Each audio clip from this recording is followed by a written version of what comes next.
Hey guys, tonight we're plunging into the brutal, bone-chilling reality of post-Roman Britain. This is a place where winter isn't just an inconvenience, it's a terrifying test of your very will to live.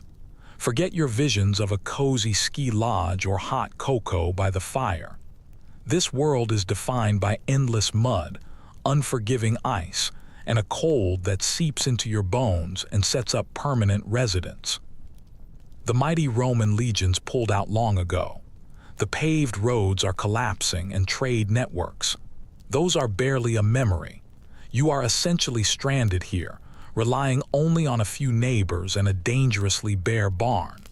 So before you settle in, please take a moment to hit that like button and subscribe, but only if you genuinely enjoy these journeys we take together.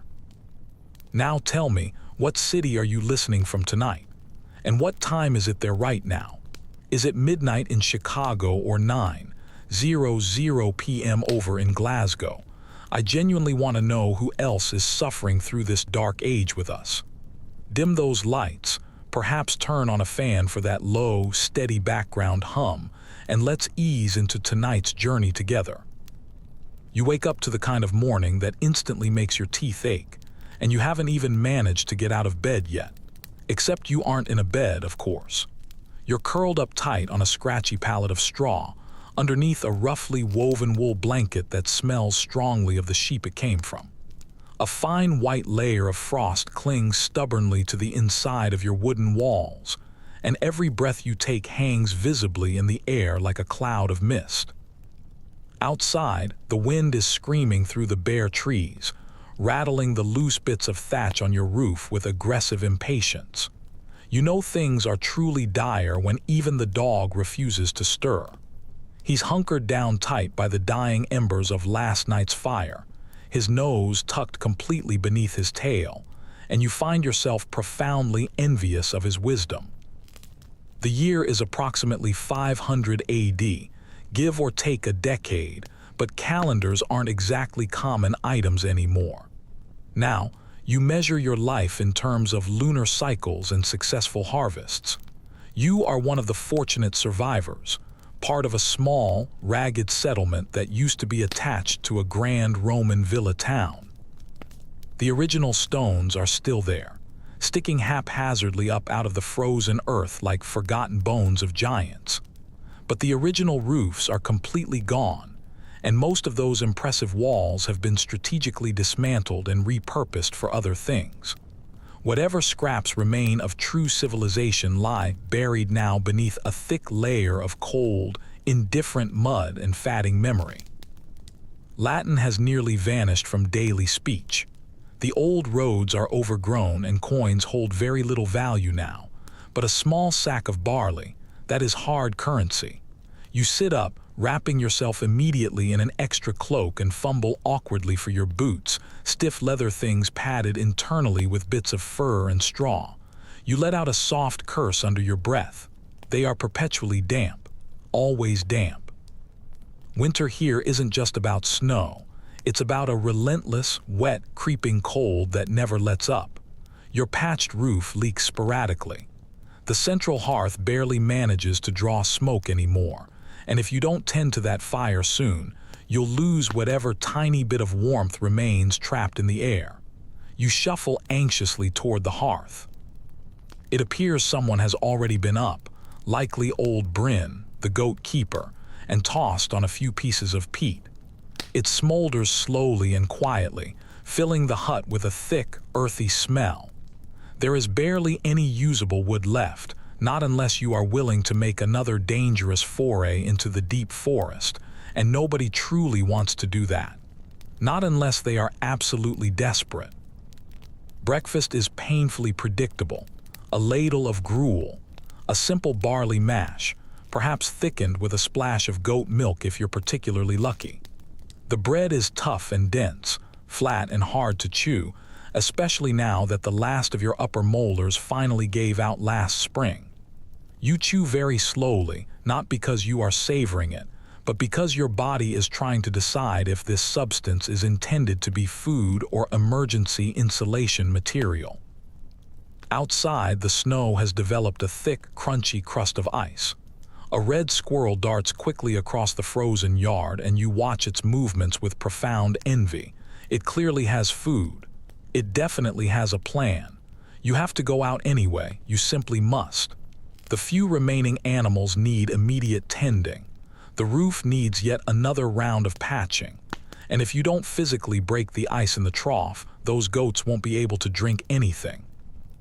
The wind cuts through your cloak like a knife as you step out into the frozen slop that used to be your small garden plot. There is no scent in the pure air anymore, just cold, unadulterated and dry. Even the chickens are unnaturally quiet. They huddle together tightly in a corner of their pen, feathers fluffed out, eyes half closed against the misery. Your fingers become numb within mere minutes. You pull them back inside your sleeves and just keep moving. That is the fundamental key to surviving winter here. Always keep moving. Stillness is the enemy. Stillness allows the cold to seep in. It lets the chill settle in your joints, behind your ribs, and beneath your tongue. You vividly remember what happened to Era last year. She went out to check on her father's grave one frosty morning and simply never returned.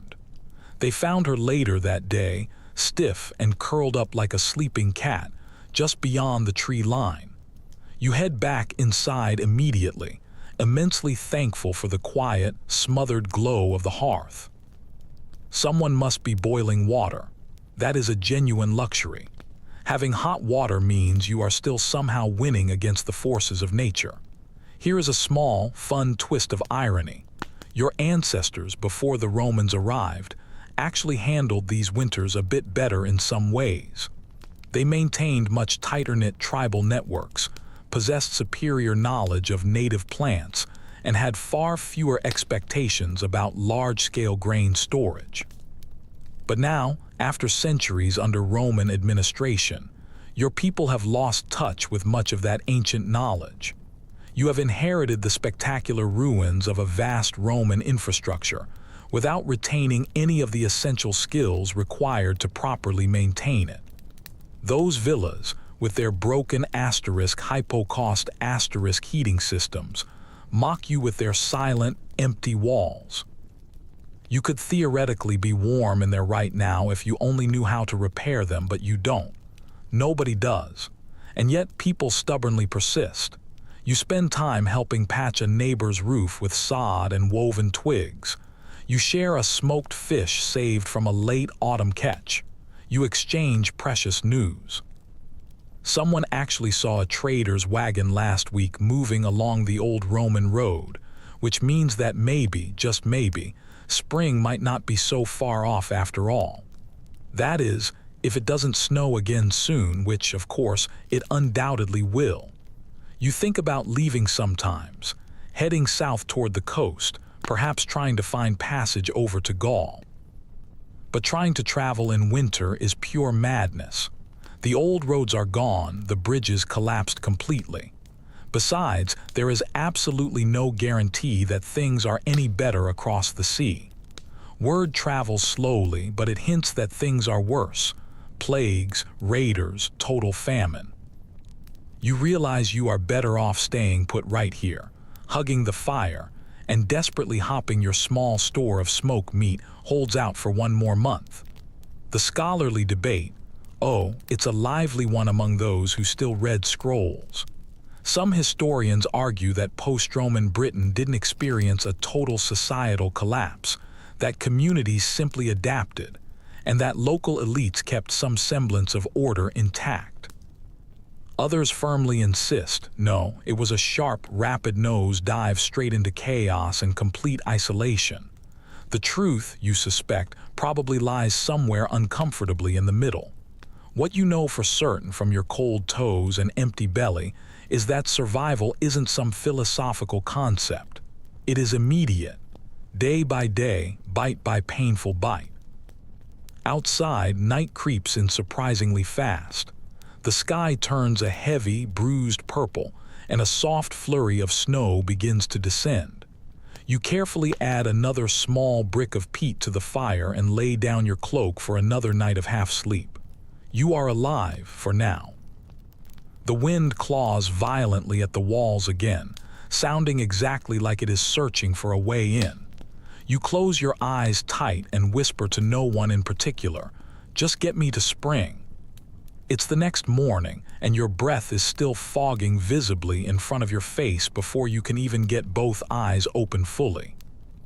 Another night survived, yet your body feels like it has aged at least a decade during your sleep, if you can even dignify that restless state with the name of sleep.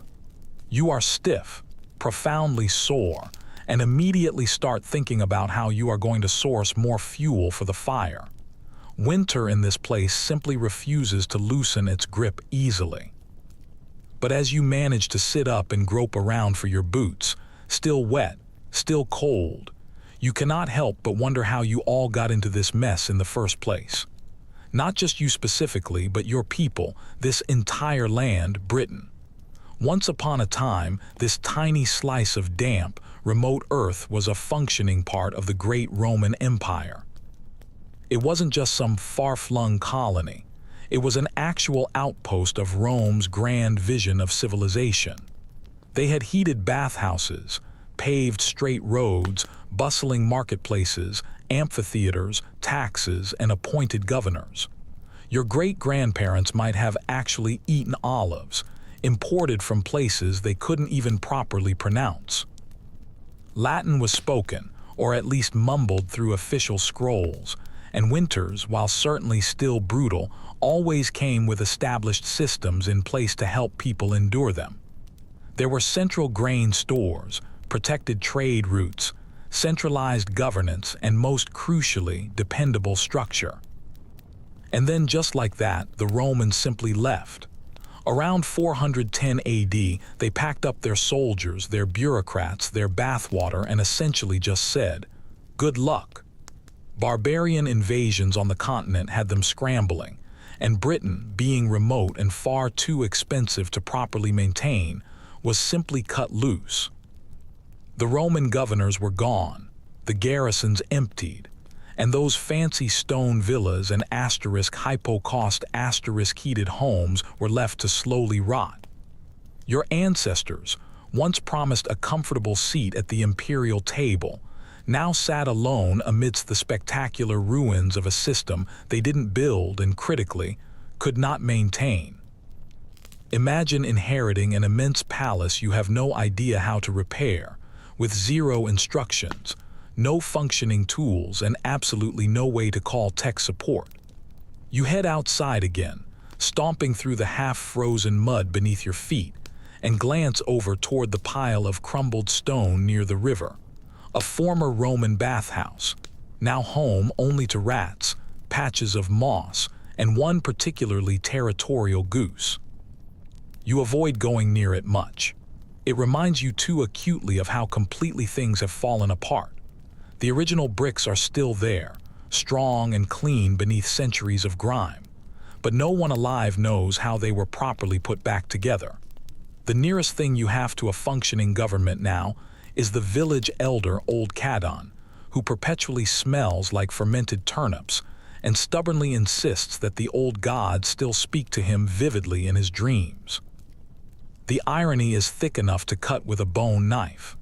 The very Roman structures that once made these winters bearable, the large grain granaries, the heated floors, the sealed, complex roofs, have completely outlasted the essential knowledge needed to properly use or repair them.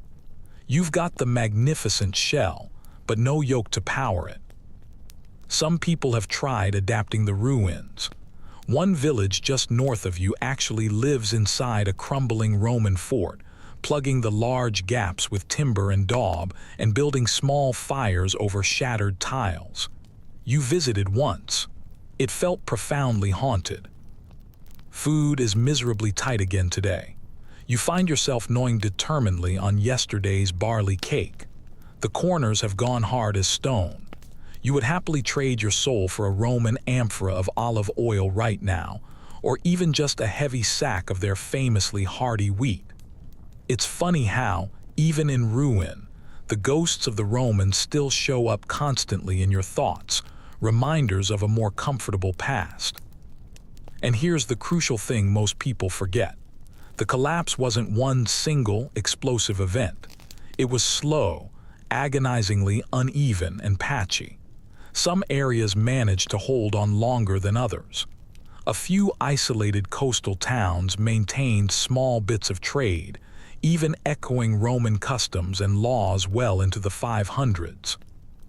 Historians are still debating exactly how dark the Dark Ages actually were. Was it a complete cultural nosedive, or merely a significant shift? One system dissolving slowly while another laboriously took shape. The academic feud rages on, but you aren't particularly interested in nuance when your roof leaks and your stomach is constantly growling.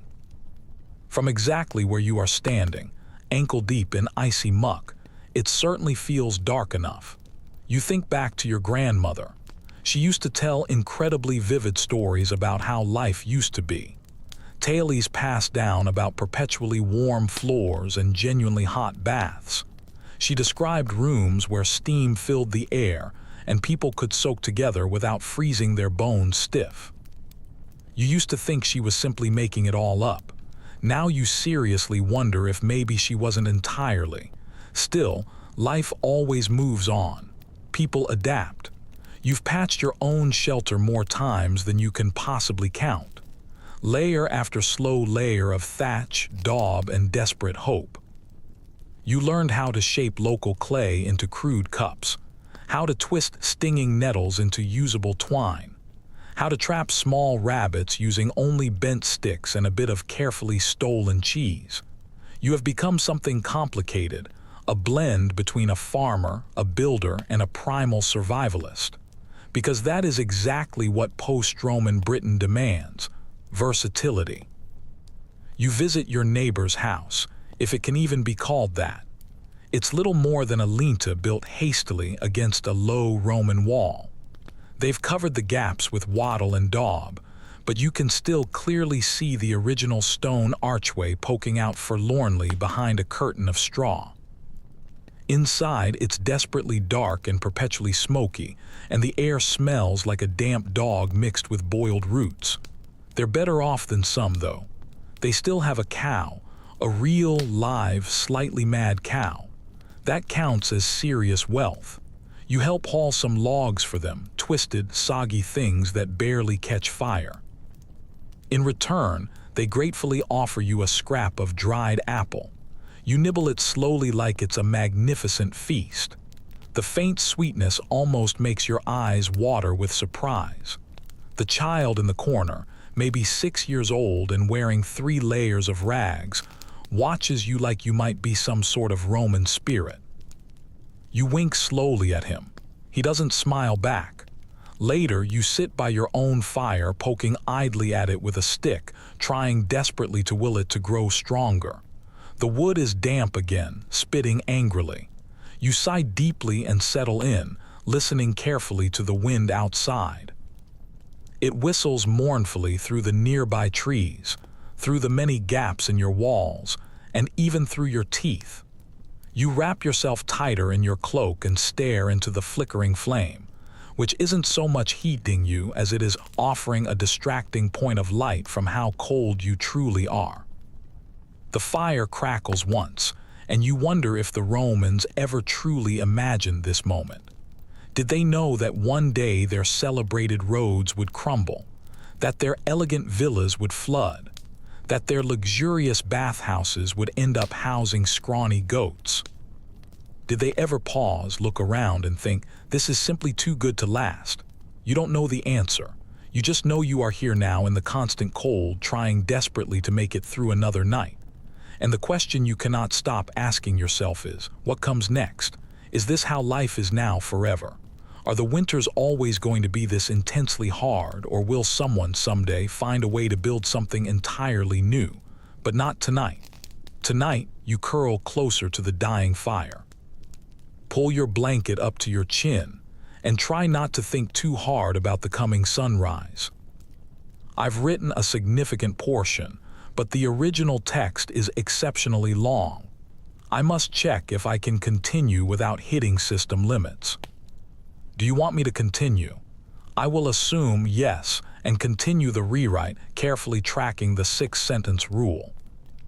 The morning begins not with the sound of cheerful birdsong, but with the painful, creaking groan of wet timber and the unsettling, steady drip of melted frost finding its way directly through your roof.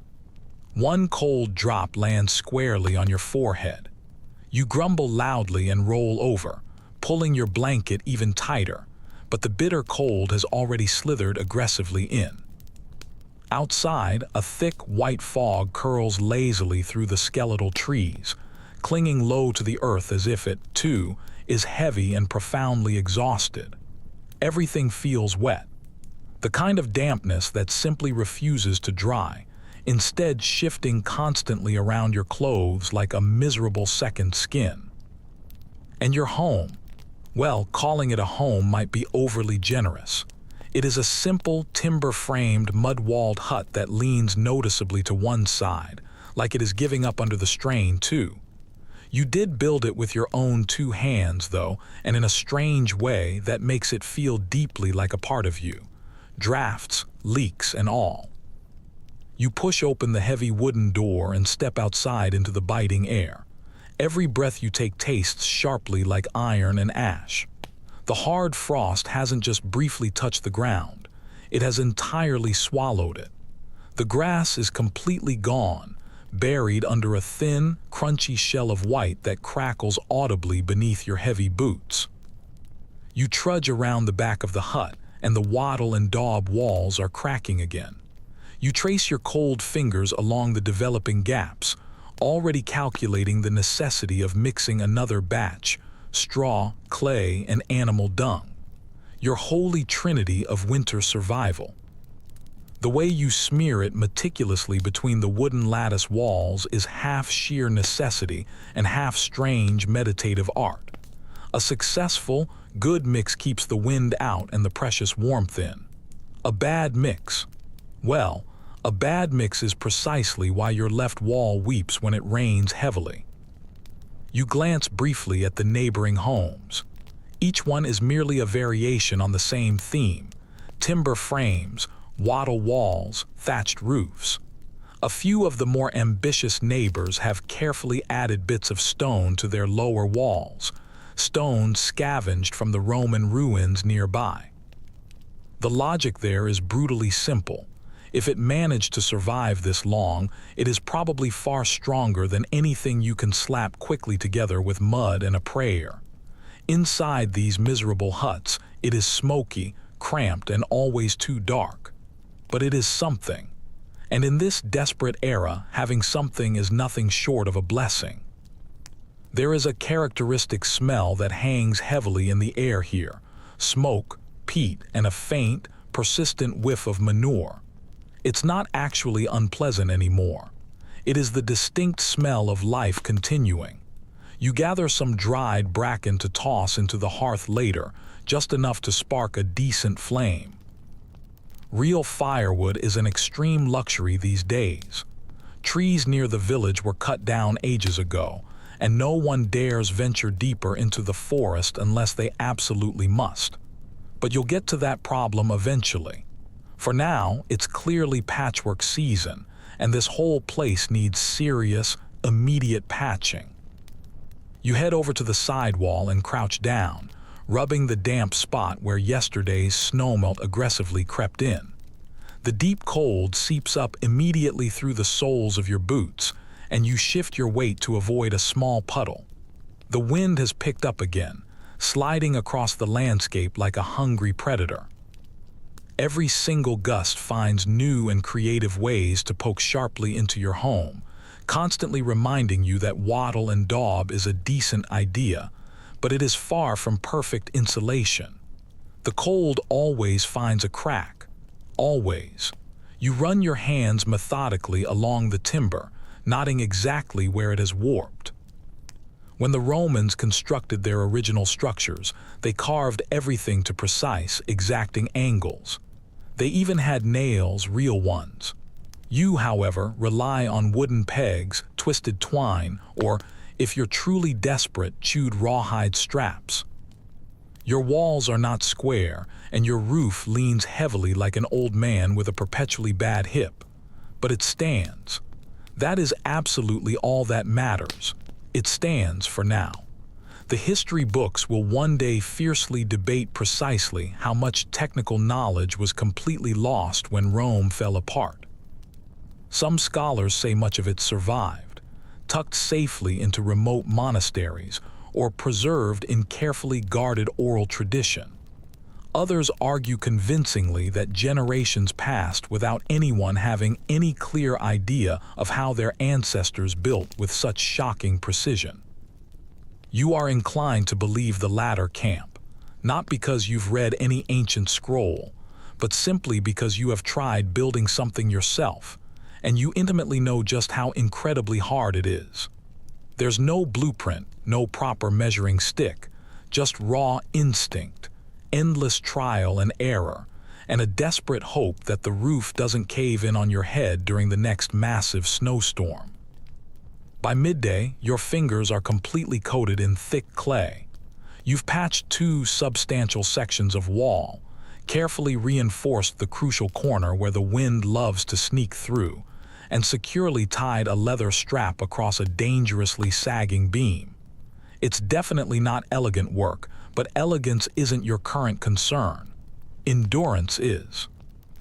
Every single improvement you make means one less chance of waking up to find your dirt floor frozen solid or your entire roof split open from the sheer weight of snow. Inside, the small hearth smolders quietly. You squat in front of it, carefully feeding it bits of dried moss and bracken to weakly coax it back to life. The smoke curls up and out the vent hole, not that it makes much of a difference. The whole hut leaks smoke in every single direction. Your eyes sting constantly now, and the soot settles deeply into your clothes like it completely belongs there. But the heat is the essential thing that matters. Without it, everything stops entirely. You stop. A lot of folks don't even bother trying to build separate rooms anymore. The whole family, the animals, and all their worldly belongings exist together in one smoky, low-ceilinged, shared space. You've personally seen homes where goats are tied up inside at night, not just for protection, but primarily for their body warmth. Their collective breath and body heat raise the internal temperature just enough to keep the deadly frost from forming on the inside walls. A living furnace. You've seriously thought about bringing in your own scrawny goat, but he has a terrible temper and tends to relieve himself exactly wherever he pleases. Still, if the cold gets much worse, you might have to reconsider that particular drawback. And here's a fascinating fringe fact for you. Some of the best early insulation wasn't actually invented. It was grown. Moss, thick turf, and even raw sheep's wool were constantly stuffed into cracks to keep out the biting wind. People got incredibly creative out of necessity. You once saw a hut with an entire wall meticulously lined in dried fish scales. It smelled truly horrible, but the wind apparently didn't get through it at all. Whatever worked, people used it. That is the true essence of life now. It's not about what's proper, it's about what gets you successfully to spring. You sit down hard on your straw mat, utterly exhausted but oddly satisfied. The daub won't hold forever, but it will certainly last through the next storm. Probably. Maybe. The fire crackles brightly to life again, and you finally allow yourself to relax for just a second, letting the beautiful warmth wash over your numb fingertips. It's not a palace. It's certainly not Rome, but it feels like a victory. A very small, very smoky victory. Outside, the wind howls again, long and low, like it is trying desperately to remind you who is truly in charge here. You pull your cloak tighter around you and mumble something under your breath. Half curse, half earnest prayer. The cold simply doesn't care what language you speak it in. You know the real, back-breaking work doesn't actually start in *winter. It starts way before winter, months before. If you aren't hustling constantly in late summer and sweating heavily throughout early autumn, then by January, you are already eating moss and profoundly regretting every single lazy afternoon you ever took. The people who successfully survive around here aren't just tough, they are obsessive about relentless preparation. Winter is a slow-moving, efficient predator, and you have to feed yourself thoroughly before it gets truly hungry. Today, you've been tasked with the grim, ritualistic duty of checking your precious food stores. The makeshift cellar is nothing more than a crude hole dug deeply into the frost-hardened ground, and it is lined with woven baskets, various pottery jars, and lumpy, suspicious sacks. It is damp down there, damp enough that anything not properly wrapped tends to rot or quickly mold. You carefully lift the heavy hide covering the entrance and ease yourself down the ladder, which is really just a notched log propped precariously against the earthen wall. It creaks loudly under your weight, and one of the rungs wobbles a little more than you like. Your breath hangs in front of you like a ghost as you reach the chilly bottom. It's darker than you remember.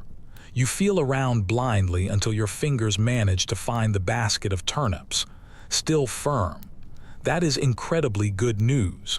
You move on to the smoked meat. Just a few small, precious chunks wrapped tightly in cloth and dangling from a beam overhead.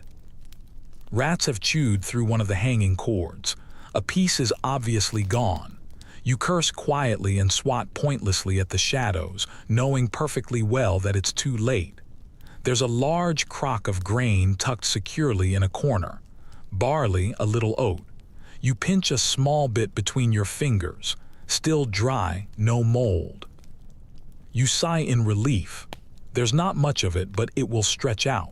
You've become a master at turning barely edible substances into things that are almost comforting. It's no longer about flavor, it's strictly about calories. Fat and starch are your absolute best friends now. You would literally marry a pile of lard if it meant you would successfully get to February with your ribs still properly covered. You haul up a few items and stagger back into the light, squinting hard as you emerge from the cellar. The day is already rapidly fatting, because of course it is. The sun barely sticks around this time of year, like it's too completely tired to deal with you people. A soft, fine snow is falling, delicate as flour, dusting everything in a deceptive, quiet beauty. You shake it off and head inside with your precious haul. Tonight's meal will be stew, not because it's fancy, but because it's the only reliable way to make 3 shriveled turnips, half an onion, and a tiny chunk of dried goat meat feel like something resembling dinner. You throw it all into a clay pot, add water, and set it carefully by the fire. It will simmer there for hours, mostly because you are trying desperately to convince yourself that the prolonged simmering is doing something magical. As it bubbles, you think about last autumn, the sheer madness of that harvest season. Every able-bodied soul was out there, working from dawn to dusk, pulling up root vegetables, diligently drying herbs, salting meat, gathering every last nut, berry, or edible weed. Do you remember that frantic energy, that unspoken fear driving everyone? Because once the first hard frost hit, time stopped being measured in days and instead started being measured in how many sacks of precious food you had remaining. Some villages set harsh quotas, share the food, keep everyone alive. Others adopted a strict every family for themselves policy.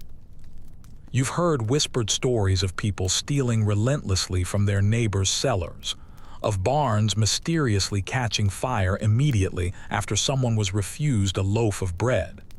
It's a dangerous, difficult line, community versus personal survival. You try hard not to think about it too much, but you keep a heavy rock under your pillow just in case, and you always sleep lightly. There's an old saying around here: harvest feeds the winter, but hunger sharpens the knife. You never quite understood that until last year, when two brothers got into a vicious fist fight over a single small basket of bruised apples. The apples were already soft and bruised. One of them ended up losing 3 teeth. You've since learned never to underestimate what pure desperation does to people. And here's something curious, a fringe little food trick some folks swear by: fermented nettle mash. You're not entirely sure who first figured it out, but apparently, if you boil and ferment stinging nettles with a bit of barley, it turns into a thick, sludgy paste that can actually last all winter long. It tastes exactly like the back end of a wet boot, but it keeps your strength up. You've definitely had worse meals. You ladle yourself a cup of the stew, watery but wonderfully warm, and sip it slowly, deliberately letting the steam hit your face. Your lips are badly chapped, and the heat stings a bit, but for a few precious minutes, your belly feels full. Not stuffed, not fully satisfied, just significantly less empty.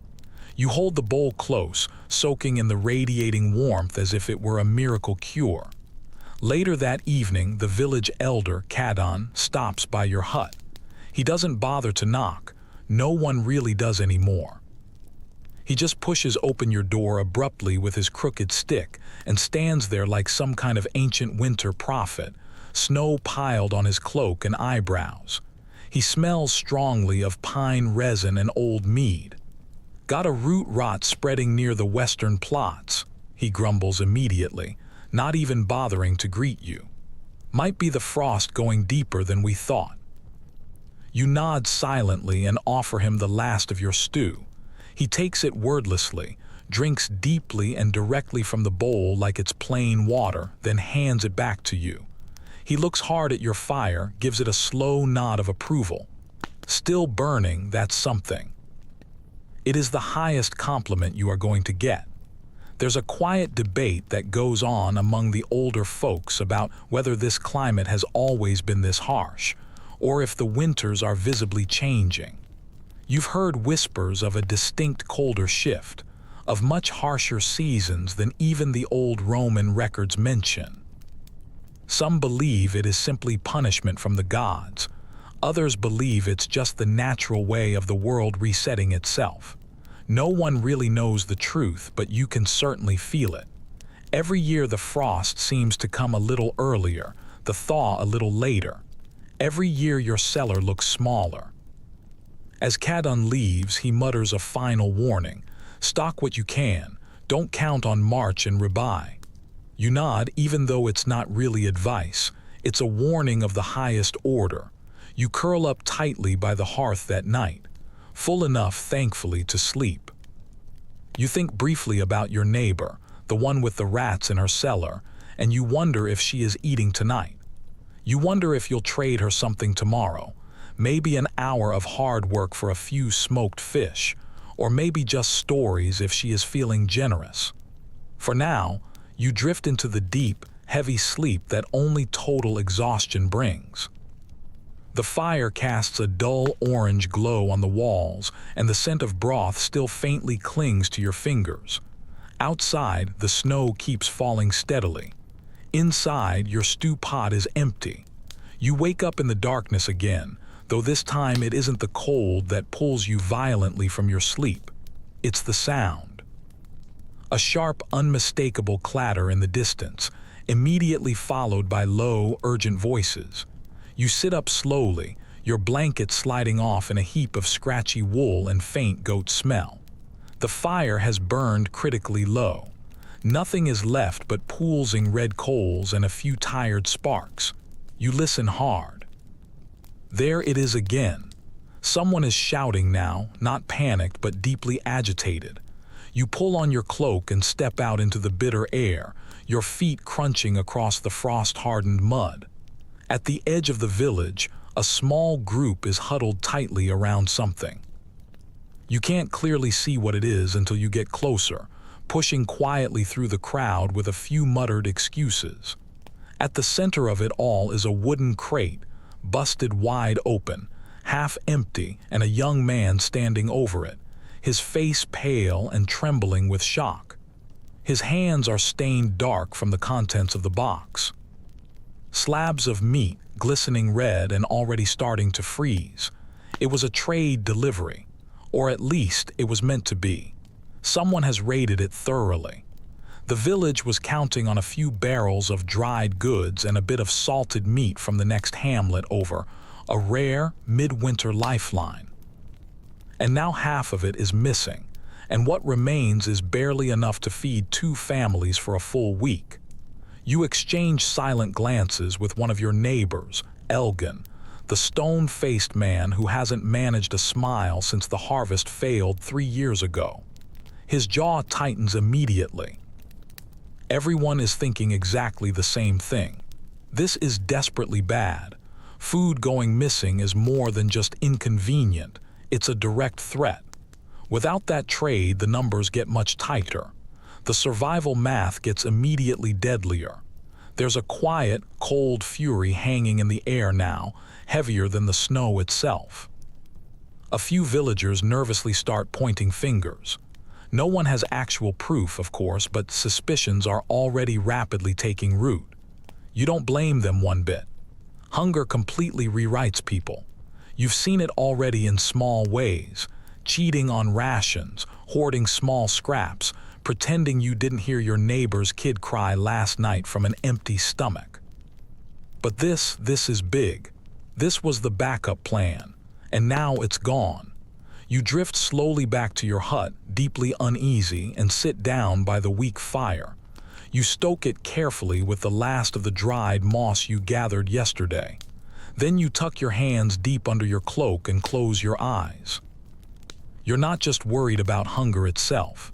You're worried about what people might do before they are actively starving. And that brings you immediately to salt. It is almost absurd how incredibly valuable it is now.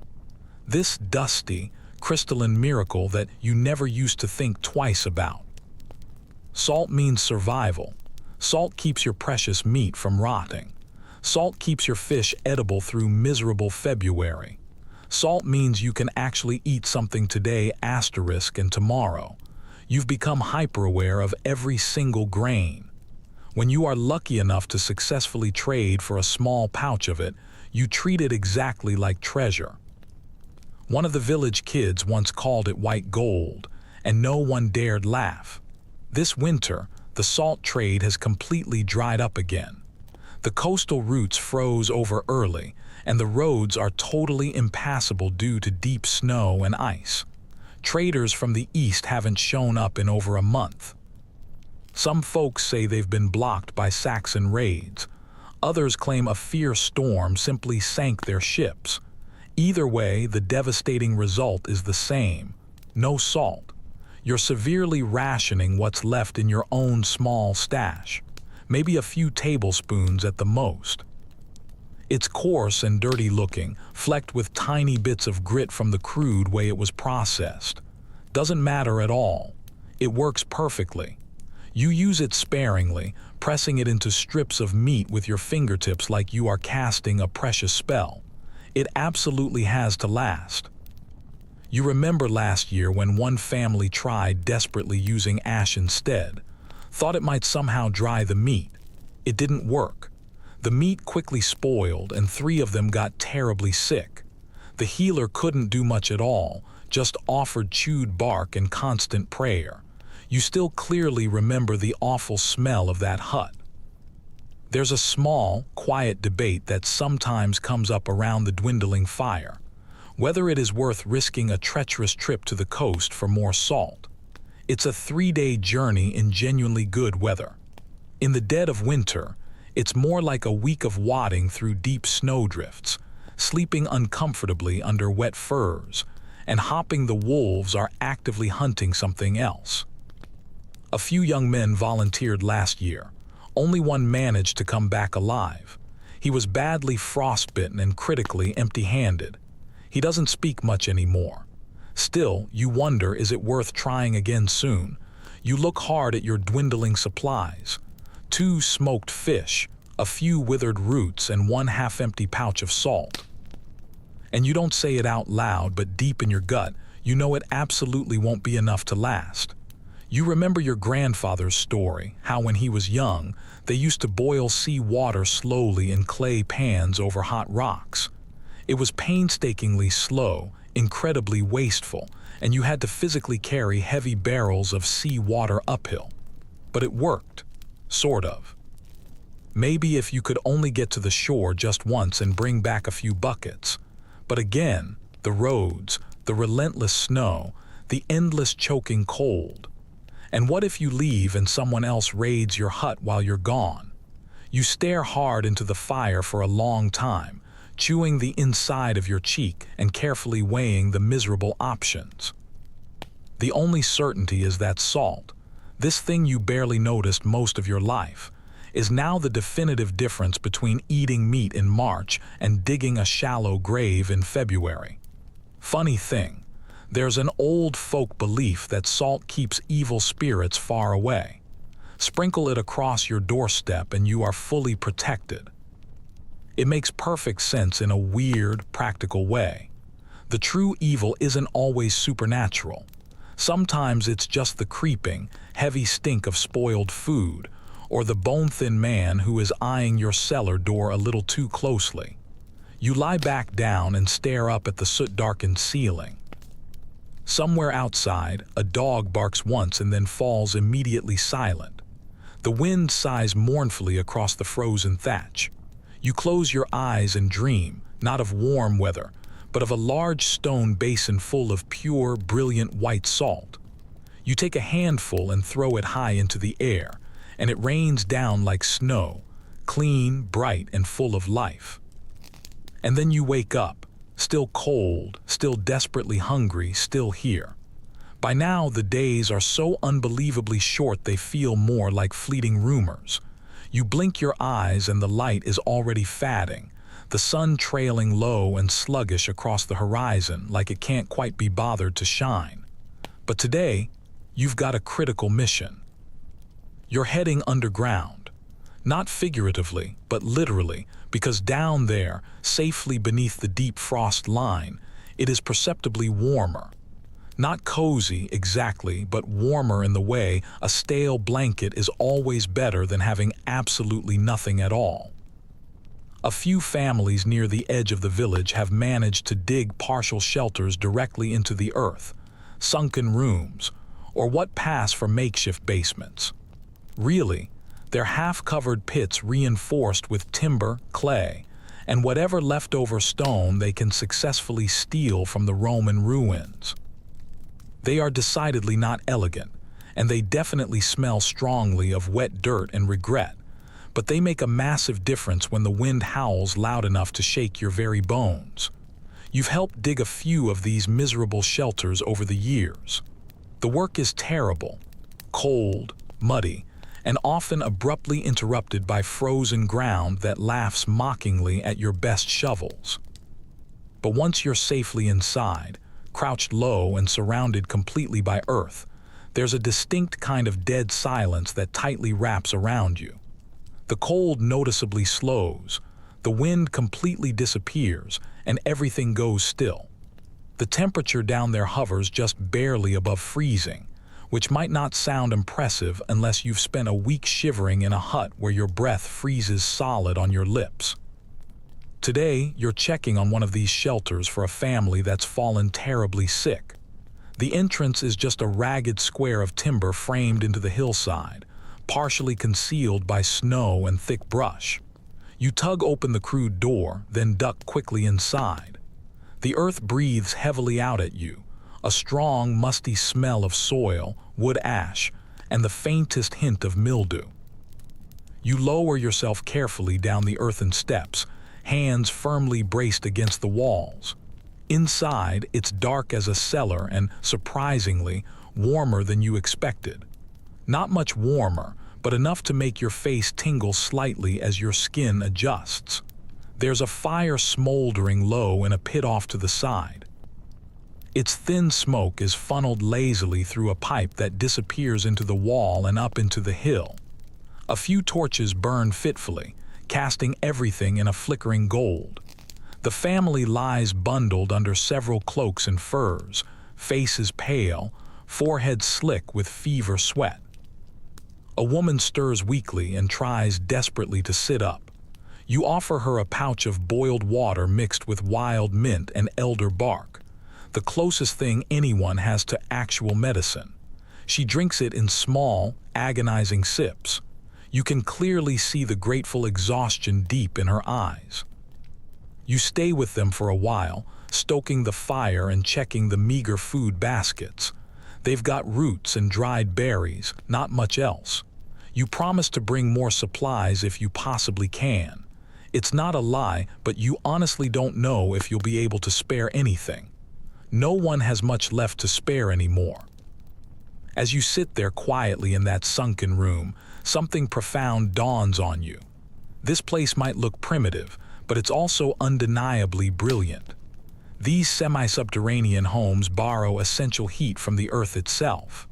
It's a technique older than Rome, older than recorded history, relying only on soil, structure, and human stubbornness. The Celts did it. The Norse did it. Some say it goes all the way back to the Bronze Age. And yet, it feels absolutely cutting edge again right now. That's the Dark Ages for you. Innovation achieved by simply remembering what your ancient ancestors already figured out. You think seriously about building your own. Maybe not a full dugout, but something similar. A root cellar large enough to sleep in comfortably when the wind gets genuinely bad. You've heard a whispered story of a man who even built his fire beneath his floor, heating the stones directly beneath his bed. You have no idea if the story is true or if it worked, but the concept sounds incredible. Fire beneath your feet. Just imagine. Back above ground, the world has grown noticeably even colder. Your boots crunch loudly as you climb out of the shelter, and the wind slaps you across the face like it is personally offended that you survived another hour. You tug your cloak tighter and head back toward the center of the village, passing a couple of small kids trying desperately to slide down a frozen hill on a broken wooden plank. Their high laughter slices sharply through the gloom like a hot knife through butter. It's so unexpected. You stop and actually smile for a moment. Even here, even now, they are still finding small ways to play. You think about how many agonizing winters you have successfully endured. Too many to count accurately. Each one leaves a scar, not always physical, but something much deeper. A constant tension in your jaw that simply doesn't fade until spring. A tightness deep in your chest when you hear the wind start up aggressively at night. But the shelters definitely help. The earth holds onto its warmth, stubborn and silent, even as the world above freezes solid and fractures constantly. There's debate, of course, as there always is.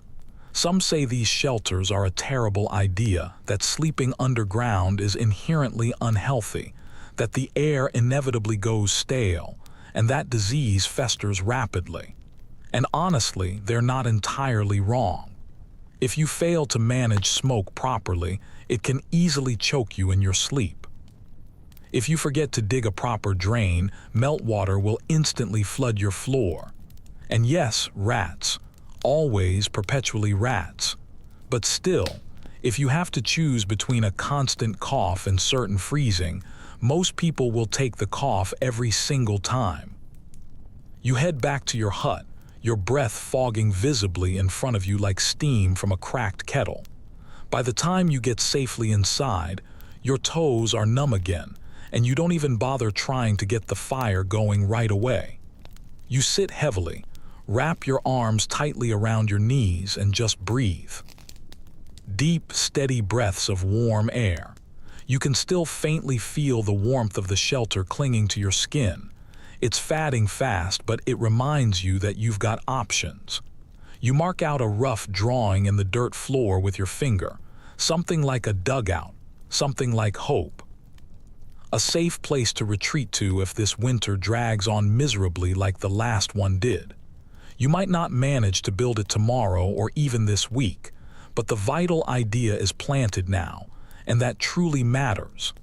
Outside, the sky shifts from a miserable gray to a darker, meaner gray. You know another storm is coming rapidly. You can smell it strongly in the air, taste it distinctly in the back of your throat. But you're not quite as scared as you were yesterday, because now you know there's warmth safely under your feet. Buried, yes, but waiting just like you. There's one animal in your life that you haven't eaten yet, and that is not because you haven't seriously thought about it. It's because she is far too valuable to lose. Her name is Tilda, and she is your only surviving you, small, gray, incredibly stubborn, and almost certainly smarter than she lets on. She is much more than just a sheep. She is your coat, your thick blanket, your occasional milk supply, and on particularly cold nights, your somewhat reluctant bedfellow. You've grown strangely attached to her, the way you'd get attached to a fire if it had eyes and a constant low-pitched bleat. Tilda lives in a makeshift lean, to you built carefully against your hut, and she has a terrible habit of chewing anything soft that is left within reach. Sleeves, rope, hay, sometimes even the ends of your hair. But when the outside temperature drops severely below freezing, you invite her inside immediately. Not out of kindness, but out of mutual desperation. Her incredibly thick wool and constant body heat are worth far more than any available firewood. In the dead of winter, you simply do not turn down reliable warmth, even if it comes with a strong side of sheep stink. This morning, you find her pressed tightly against the wall of the shelter, gentle steam rising off her back. She gives you a look that clearly says she is unimpressed with your sleeping arrangements, which is fair enough. You haven't mucked out her corner in days, and everything is definitely starting to smell like wet wool and bad decisions. But you scratch her affectionately behind the ears anyway, because she is family now. In the time since the last harvest, you've sheared her wool once, reluctantly, in late autumn, and what's left has already grown into a dense, protective, tangled coat, providing perfect insulation. You've spun some of that wool into thick thread using a spindle made simply from a stick and a stone, the old-fashioned way. It's an agonizingly slow process, almost painfully so, but strangely soothing nonetheless. There is something deeply honest about successfully twisting raw fiber into something useful with your own fingers. You successfully made a pair of mittens that way, lopsided, perpetually itchy, and absolutely priceless. Wool is the unsung hero of your ongoing survival. You wear it constantly. Wool tunics, wool leggings, wool wrappings tightly around your feet. It remains surprisingly warm even when it's damp, which it always is. And when carefully layered correctly, it creates a thick cocoon that almost tricks your body into thinking everything is okay. You've learned how to quickly patch your clothes using thread painfully pulled from old, disintegrating garments. And you've even managed to barter a skein or two of yarn for dried fish when the meat ran low. Everyone desperately wants wool. Everyone desperately needs wool. You've seen people almost fight over a half-finished cloak like it was a heavy bag of grain. You think back to your younger days when you didn't understand why your mother took so much time preparing fleece, cleaning it meticulously, carding it, spinning it into endless bundles of yarn. You thought it was just tedious busy work. Now, as you sit quietly by the fire with Tilda snoring gently behind you, you completely get it. That yarn was survival brilliantly disguised as tedious routine. The funny thing is, the Romans didn't wear much wool when they could possibly avoid it. They much preferred linen and silk, imported fabrics that flowed and shimmered beautifully. But up here in the north, on the harsh edge of the world, where the wind feels like constant punishment, nothing, absolutely nothing, beats a sheep. It is said that the native Britons, before the Romans came, practically worshipped the animal. And honestly, you finally understand why. She's soft, she's warm, occasionally generous with her milk, and she doesn't ever talk back. What's not to love, truly? Outside, the snow is falling steadily. Heavy, wet flakes that pile up fast. You know from bitter experience it will bury everything by nightfall. This is the kind of aggressive snow that turns the entire village into a silent ghost town, where every footstep is muffled and the roofs all blend seamlessly into the white horizon. You nervously check your firewood stash again. Not good. Tilda eyes you from her corner, chewing slowly, and you shake your head firmly. Not yet, you mutter. But don't you dare test me. There's a fringe belief that sheep can somehow accurately predict the weather. Something specific in the way they act, how they choose to stand, the exact pitch of their bleating. Old Era swears Tilda started packing wildly the day before the last massive blizzard hit. You're not sure if that's actually true, or if she was just hungry and profoundly bored. Still, you find yourself watching her more closely now, as if she truly is some woolly oracle. In the early afternoon, you wrap yourself tightly in every layer you own and head out into the deep snow to check on another family's animals. It's partly duty, partly trade. You help tend their meager livestock. They give you a small bit of milk and a few strips of jerky. Their cow didn't make it past mid-December, but they've still got 3 goats and a shivering donkey. You quickly reinforce the shelter's windbreak with some spare timber, feed the animals the last of the dried nettle hay, and rub warmth back into their brittle ears. It's a tedious routine, but it absolutely matters. You return to your hut just as the snow aggressively thickens. Tilda is still safely inside, now sprawled out contentedly in front of the hearth like she owns the entire place. You laugh quietly under your breath and slide in next to her. The warmth is immediate and overwhelming. Her body is like a furnace, slow, steady, and far more reliable than the peat fire smoldering in the pit. There's something deeply ancient about this mutual arrangement, sharing space with an animal purely for survival. You imagine your distant ancestors doing exactly the same thing, maybe even on this very stretch of land, leaning into the same dull warmth, breathing the same hay-dusty air. There's no pride in it at all, but there is immense comfort. Of course, there is always debate. Some folks firmly think it's unclean to keep livestock indoors. They argue it rapidly spreads illness, inevitably brings fleas, and somehow weakens the human spirit. Others, like you, see it only as a hard necessity. In the winter, every single degree of heat counts. Every warm body is a crucial part of the plan. Besides, if your spirit is already weakened, it's probably because you haven't had a proper meal in 2 weeks, not because your sheep occasionally snores loudly. That night, you wrap yourself tightly in your cloak, press your back firmly against Tilda's side, and doze off to the gentle, steady rhythm of her breathing. The wind howls violently through the trees, rattling the door hard like it desperately wants in. But inside, your little hut is a fragile pocket of warmth, patched together with mud, straw, and precious wool. You feel it deep in your bones. This is exactly what survival looks like. Not glorious, not noble, but stubborn and just a little bit ridiculous. And as you drift off, deep in the doze, you swear you hear Tilda let out a long sigh. You're awake before the sun rises, and not because you want to be. Something has stirred. A subtle shift in the air, a sudden hush in the wind, maybe a sixth sense that only kicks in when your entire life depends on your fire not dying completely. You sit up quickly, instantly alert, and glance anxiously toward the hearth.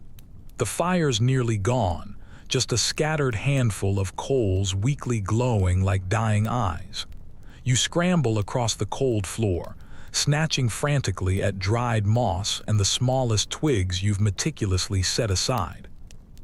There's absolutely no time for kindling rituals now. You need heat immediately.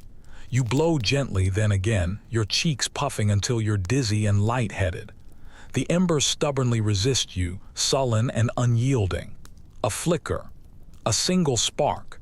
You press more moss carefully into the center, whispering nonsense words under your breath like it's a powerful spell. Because honestly, at this critical point, it essentially is. You do anything. Promise the gods a new goat. Swear off turnip soup forever. Trade your last wool mitten for a single, clean flame. And then, finally, mercifully, the moss catches fire. A small orange tongue licks up the wood and curls quickly into a flame. You nearly sob loudly with relief. Tilda snorts loudly behind you, annoyed that you've disturbed her, and rolls over with a dull thunk. You ignore her completely. You've got much bigger problems, like the fact that you nearly froze to death again in your own sleep. In a dark age winter, fire doesn't get to rest ever. It is not a luxury item. It is a full member of the family, and if you let it die, everyone suffers immediately. Most nights you sleep very lightly, waking every couple of hours to anxiously check the coals, add new fuel, adjust the venting stone so the smoke doesn't choke you out or instantly freeze you into a statue. It's a strange, intimate, constant relationship, you and the fire. You feed it, you nurse it, you beg it not to leave you. It rewards you by keeping your toes firmly attached to your feet. You rise, stretch deeply, and throw on your cloak, which is stiff with a fresh layer of frost along the hem. The air inside the hut is thick with smoke and heavy breath. You can feel the dampness aggressively crawling up your spine, the way it does when the fire has been out too long. Everything aches painfully. You head outside to check the second fire pit you built last month. The emergency one, dug deeply into the ground with a crucial layer of stones to reflect heat. It's protected by a leaning ring of turf walls, almost invisible now under the snow. It takes 3 frustrating tries, but you manage to get a fire going again. This one is bigger, open to the sky, built specifically to burn hotter and faster. You hold your raw hands out and watch the ice crystals melt quickly off your skin. It's a truly beautiful thing, a good fire, orange and gold, crackling and snapping with aggressive purpose. It's alive, and you've made a quiet peace with the fact that you depend on it completely, absolutely. Back in the hut, you light the indoor hearth carefully from the fresh flame and feed it slowly. Scraps of peat, some dried bracken, a few tiny twigs you scavenged weeks ago and meticulously dried in a pouch tucked safely into your tunic for warmth. Firewood, forget about it entirely. Trees are too far away, and the snow's far too deep. No one wants to be the next fool who dies struggling in the woods trying to haul back a frozen log. Not unless you're suicidal or desperate or both. Fuel in winter is a complicated, dangerous equation. You've learned to burn almost anything that will smolder. Dried dung, moss, rendered animal fat, even old rope soaked heavily in oil. The smell is awful, sure, but it absolutely works. Everyone has their distinct preferences. Some swear by peat cut freshly from the moor, dried meticulously into bricks and stacked like treasure. Others hoard pine cones, which burn fast and hot, but spit sparks like angry bees. You just use whatever you can find and don't ask too many unnecessary questions. There's an argument you overheard once. 2 elders debating fiercely whether early Britain used open fire pits or stone braziers more frequently. One swore by sunken hearths. The other believed raised stone basins were the superior method, especially for proper smoke control. They argued for 2 long hours while wrapped in 3 cloaks apiece, and you thought it was the absolute stupidest way to spend precious body heat you ever witnessed.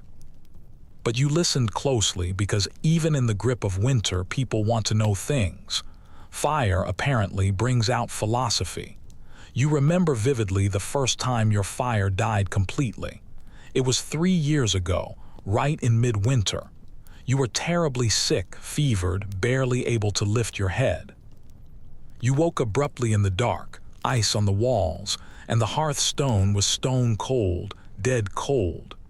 You tried desperately to relight it, but your hands were shaking too violently. You ended up crawling painfully to your neighbor's hut and begging for flame like a stray dog.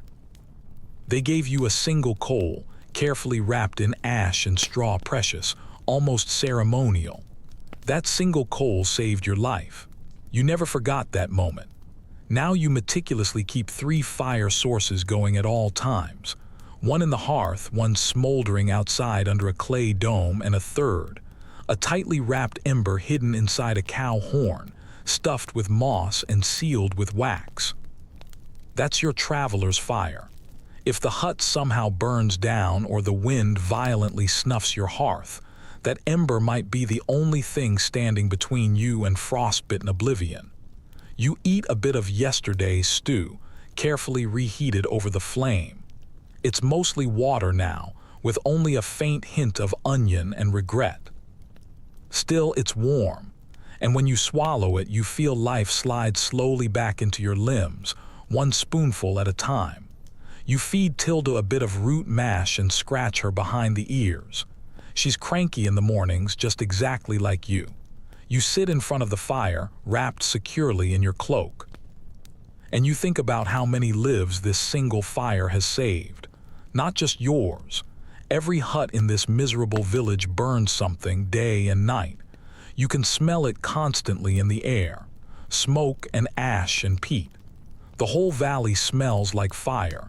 It is the distinct, unmistakable scent of survival itself. The Romans had hypocausts asterisk, complex underground heating systems that successfully piped hot air through walls and floors.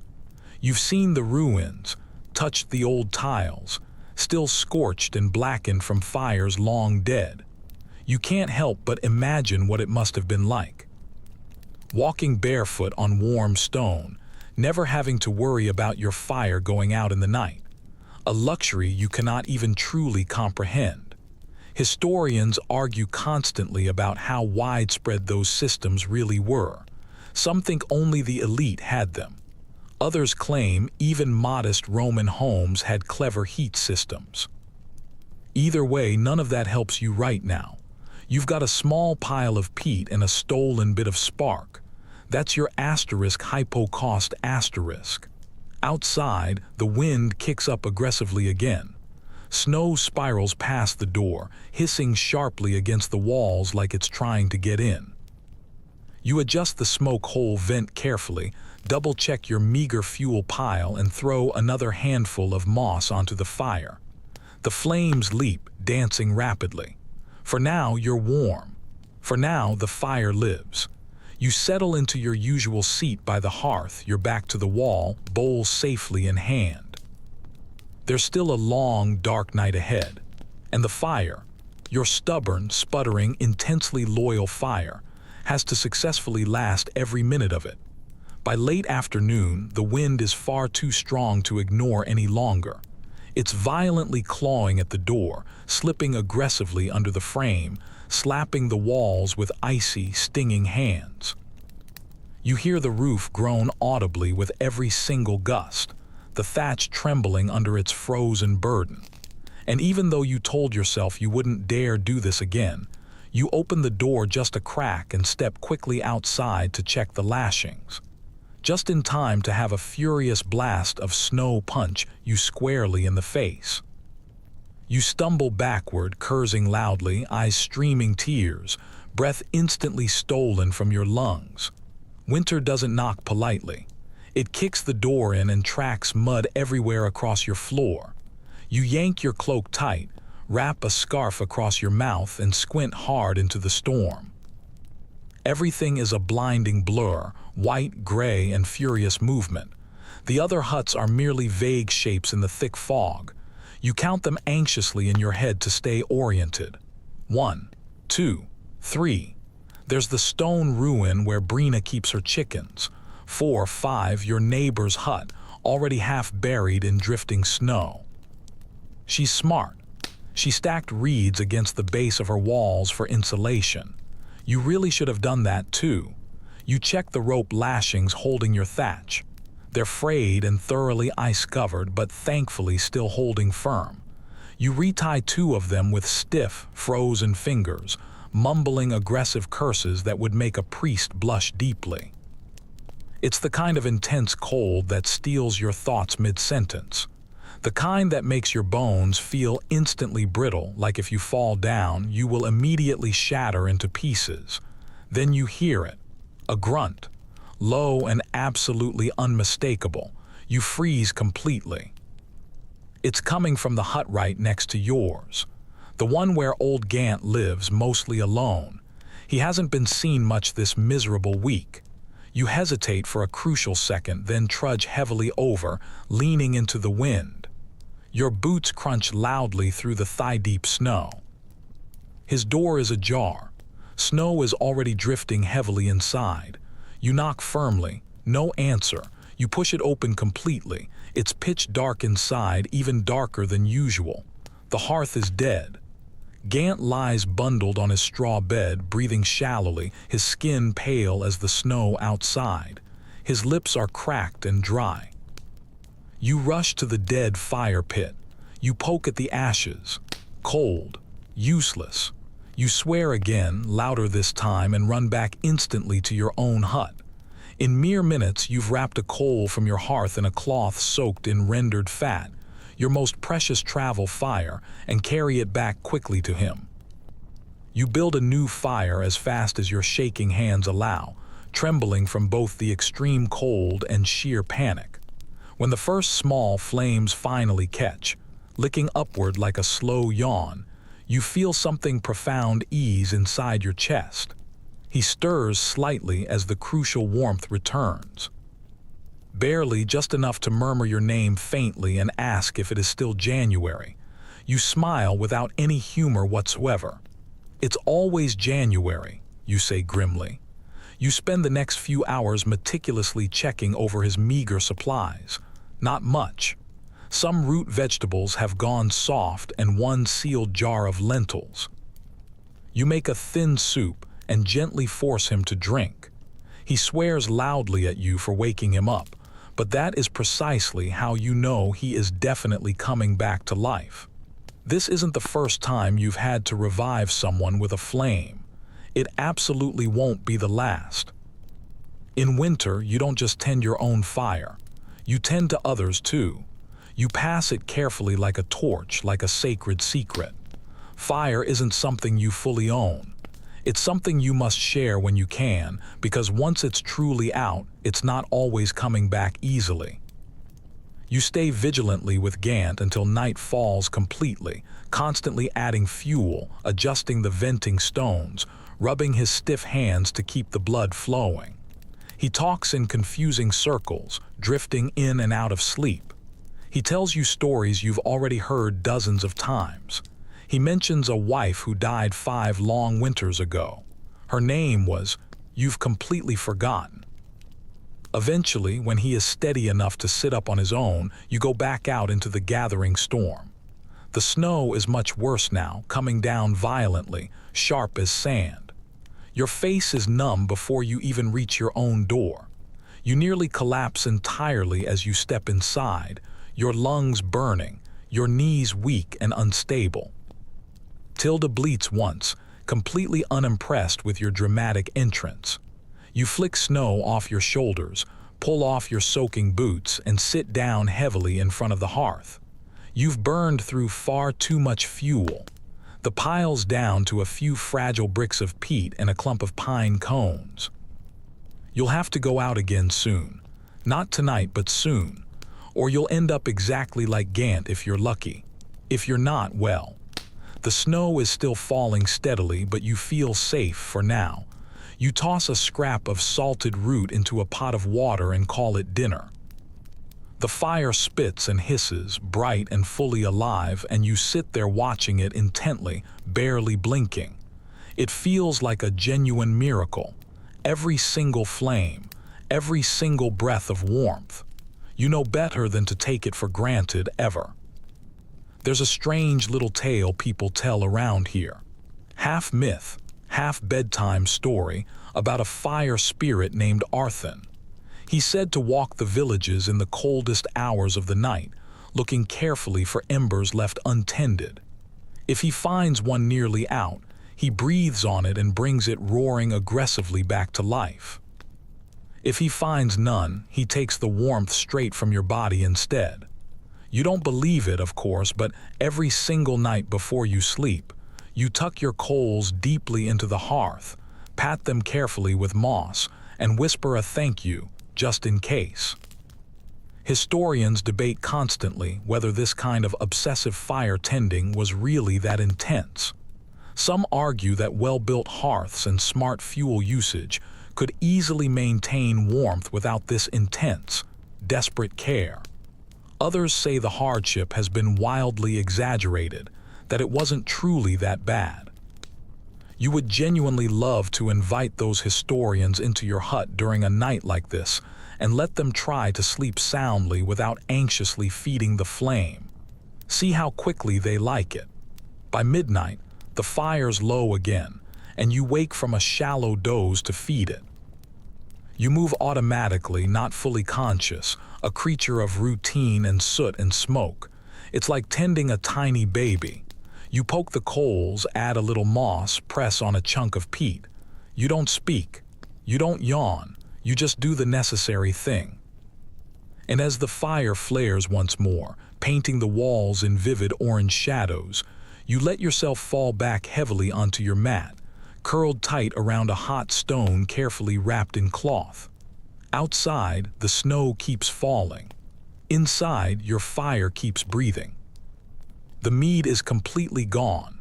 You stare blankly at the empty jug like it personally betrayed you in your sleep. You shake it gently, desperately hopping for a hidden splash, a final drop clinging stubbornly to the bottom like a remnant of hope. Nothing. Just the faint smell of fermented honey and the sad reality that the long, grim tunnel of winter has just gotten significantly narrower. You were meticulously saving that last small bit for a celebration, for a thaw, for anything really important.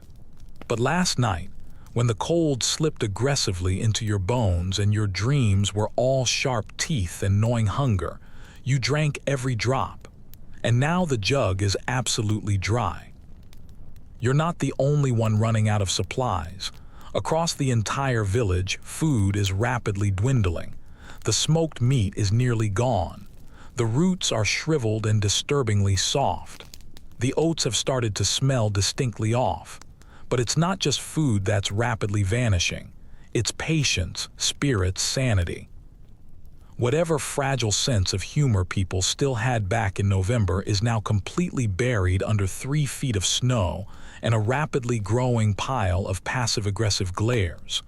This is late winter, the specific part they never write songs about.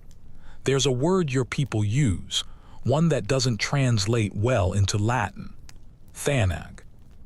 It means something complicated between crushing hunger and profound dread. It's what settles heavily in your chest around February, when the sun's light starts to slowly return, but your food stores critically don't. When you've chewed every tough rind, successfully sucked the marrow from every bone, and suddenly every single conversation starts ominously circling back to who might have hidden reserves remaining. You don't want to be that kind of person, the one who watches your neighbor's bowl just a little too closely. But here you are doing exactly that. You take inventory again. It has become your solemn morning ritual, part anxious prayer, part self-inflicted punishment. 1 smoked fish, 3 sadly shriveled parsnips, a pouch of grain so small it could genuinely pass as a joke. The salt is down to a thin crust at the bottom of a cracked pot. You scrape it carefully with your finger and tap it into a leather pouch, feeling oddly like a thief stealing desperately from yourself. You boil water, no tea left, and drink it slowly, savoring the warmth if not the actual flavor. Tilda watches you intently, chewing a patch of straw that might have once been your boot lining. Even she looks profoundly annoyed. You haven't successfully milked her in days. She's too thin. You whisper quiet apologies and promise her more food soon, but even you don't entirely believe that promise. Back when the mead was flowing freely, winter felt bearable, tolerable. Mead made people generous, made the fires seem to burn warmer. It made genuinely bad stew taste momentarily like the finest feasts. There were songs, jokes, even flirtation. People remembered how to successfully smile. Mead was a crucial shield, a temporary numbing spell. And now that it's completely gone, everyone's edges are much sharper. Laughter is extremely rare. You start to noticeably see the things you were too tipsy to care about before. The smell of unwashed bodies, the cracked lips, the way the healer's left eye won't stop continuously twitching. You head outside to check the traps you set days ago. Snares hidden carefully under the snow, tucked near brush piles, baited with bits of moldy grain. It's a very long shot, but hunger does strange, desperate things to hope. You trudge heavily through snow that instantly swallows your shins, your breath steaming out of your mouth in thick, anxious puffs. The wind is quiet today, too quiet. The kind of oppressive quiet that makes you immediately suspicious. Your first trap is empty. The bait was stolen, the string snapped violently. The second one holds a mouse, frozen stiff, barely worth the effort of cooking. The third, a rabbit, small, scrawny, but miraculously alive.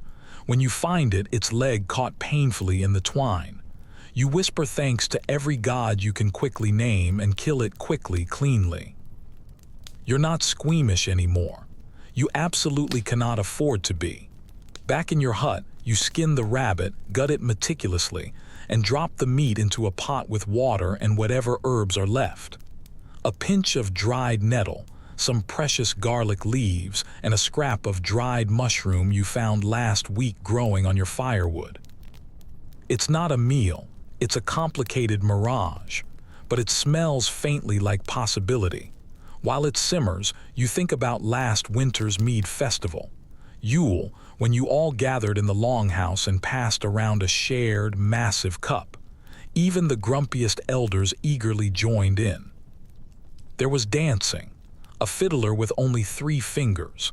Someone brought a candle salvaged from a Roman ruin and claimed it still held magic within it. You don't even remember what you laughed so hard about, just that you did. Now no one is laughing.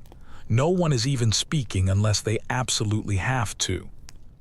You haven't seen the traveling peddler since before the first snow fell.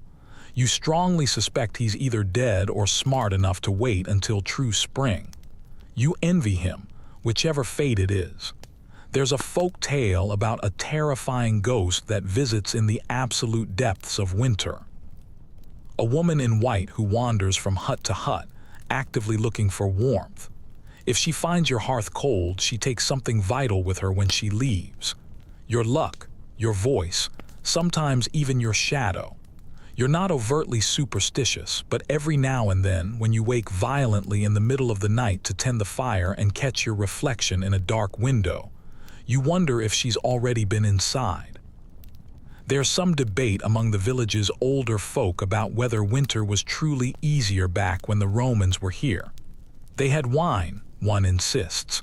They had system, says another. You've heard all the stories. Heated baths, tiled floors, real, solid walls. But they also had taxes, garrisons, and crippling bureaucracy. And when the entire empire crumbled, those comforting luxuries vanished instantly with them. The only thing that stubbornly stuck around was the cold. The rabbit stew is finally ready. And you ladle a small, thin bowl for yourself and another for Tilda. More broth than actual meat, but she needs it too. You both eat in silence, her chewing noisily. You slurping loudly, like it might somehow fool your stomach into thinking there's more substance. Afterward, you clean the pot thoroughly with snow and carefully pack the rabbit bones in cloth. Tomorrow, you'll boil them again. Even bones can successfully feed you if you are patient enough. Boil them long enough, and they turn into something almost nourishing. Almost. That night you sit quietly by the fire staring into the coals, thinking about all the small things that used to successfully make winter bearable. Honey, mead, singing, the solid promise of a swift thaw, all of it feels impossibly far away now. But the fire still burns stubbornly, the walls still hold firm, and Tilda is still here, farting gently in her sleep. You pull your cloak tight, lie down beside the hearth, and whisper to yourself, "We're not done yet." And maybe you aren't. You wake to the silence again. Not the soft, sleepy kind, but the dense, uneasy quiet that settles over everything when nature itself seems to hold its collective breath. No bird song, no animals scurrying in the barn, not even the creak of distant trees, just utter stillness, as if the world outside is frozen solid and is now waiting patiently for someone to hit the play button. You don't move right away. Your body is warm, thankfully, due to Tilda curled tightly at your back and the fire still dimly glowing in the hearth. And breaking that precious bubble means stepping instantly into a cold that might bite back much harder than yesterday. But you can't stay huddled forever. There's work to do and a necessary journey to make. You're heading to the neighboring village today, or rather, what little is left of it. It's barely more than a scattered cluster of huts along the old Roman road. 2 miles through the deep, black forest, past the split stone with the faded carving, some forgotten god, maybe, or just a decorative accident. Normally it's not a dangerous trip, but in midwinter, it's an entirely different story. You eat half a bowl of warmed broth, press the remaining coals deeper into the ash for safekeeping, and gather your travel gear. Not much. A thick wool cloak, heavy-soled boots meticulously lined with moss, and whatever fur scraps you could successfully stitch together. A small pouch of dried root slices, just in case the journey takes longer than expected. A knife. And of course, your traveler's ember, a chunk of glowing coal sealed carefully in a clay pot, tucked safely inside your coat like a secret, fragile heartbeat. You leave Tilda behind this time, locking her securely in the hut with food and enough fire to last until your return. She protests briefly, then plops back down and starts chewing her bedding again. She'll be fine. The road, if you can still call it that, is completely blanketed in deep snow. The original Roman stones are still there in some places, slick with deadly ice, half swallowed by dirt and weeds. You step carefully, hugging the tree line for crucial shelter. The wind is bitter and sharp, blowing sideways and slicing relentlessly into any crack in your clothing like it holds a personal grudge. About halfway through, you hit the river. In summer, it's barely a creek, but now it's a silent, frozen sheet of silver, glinting dimly under a pale sky. You test the ice with a stick twice, then again cautiously with your foot, slowly transferring your weight, your ears straining for the terrifying crack of betrayal. But it holds firm. You cross slowly, knees slightly bent, heart pounding aggressively, every breath visible in front of you like your soul trying to violently escape. You think about all the poor people who have died trying to cross frozen rivers in winter. It's a frequent subject in the cautionary tales told by the village elders. Some unlucky fool tries to shave a few minutes off a journey, misjudges the thickness of the ice, and vanishes silently under the ice before anyone even hears the splash. You are not ready to become that story. Not today. Across the river, the forest thickens menacingly. Trees loom bare and black against the snow, like they are actively mourning something deeply lost. The wind dies down completely, replaced by a profound hush, so complete it almost presses heavily on your ears. Your boots crunch softly. Somewhere in the distance, a branch loudly cracks and you freeze instantly. Could be nothing. Could be a deer. Or it could be something much worse. You grip your knife tighter. Dark Age Britons do not travel in winter if they can possibly help it. Roads are incredibly unsafe. Paths get lost easily. Wolves roam much wider. And bandits. Well, relentless hunger has a way of turning men into something far worse than wolves. You've heard the stories. Everyone has. Travelers disappearing without a trace, caravans looted and burned, bones found weeks later, half buried in slush. No one asks too many questions when someone doesn't return home. Everyone just nods grimly and double-checks their door latches. When you finally spot the first roof of the neighboring village, your lungs ache terribly and your fingers are numb. But the relief is real, palpable. Smoke rises tentatively from 2 chimneys. That's a very good sign. Fires mean people. Fires mean not corpses. You're greeted by Rodri, a man built like an ox and wearing a beard that could easily hide a family of mice. He doesn't smile. No one does anymore.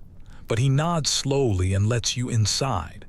Their huts are noticeably smaller than yours, but built much better, lower to the ground, heavily packed with turf, reinforced with thick planks stolen from a forgotten Roman outpost. They know how to survive here. They invite you to sit down immediately by the hearth. It takes a long while for feeling to return to your fingers, and even longer for someone to finally speak. Finally, a woman named Mies hands you a bowl of hot liquid.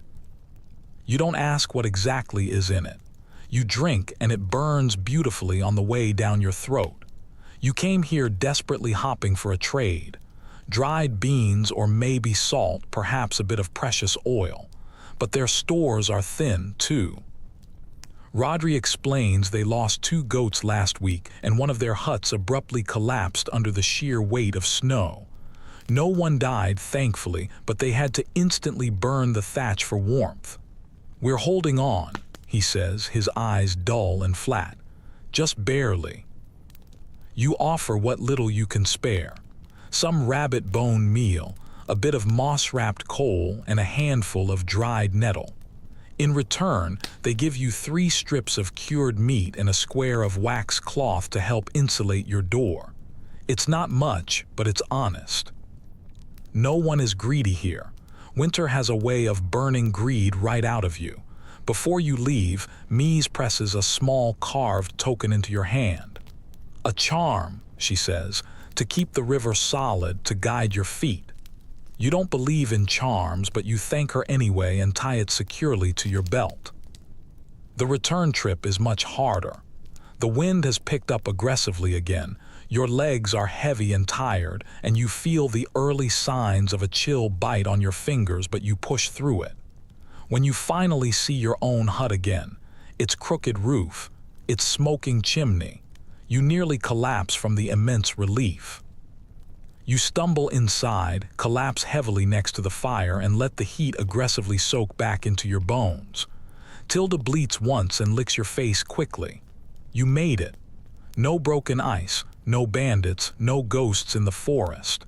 Just you, your ember, and the cold that never, ever stops trying to take it all away from you. You should never, ever trust a forest in winter. It's not at all like the summer woods, where everything hums loudly with life and vibrant color and bees drunkenly flop into flowers. Winter transforms the forest into something else entirely. Quieter, yes, but also much meaner. The trees stand like skeletal sentries, tall and completely still, with no leaves to rustle or birds to chatter happily.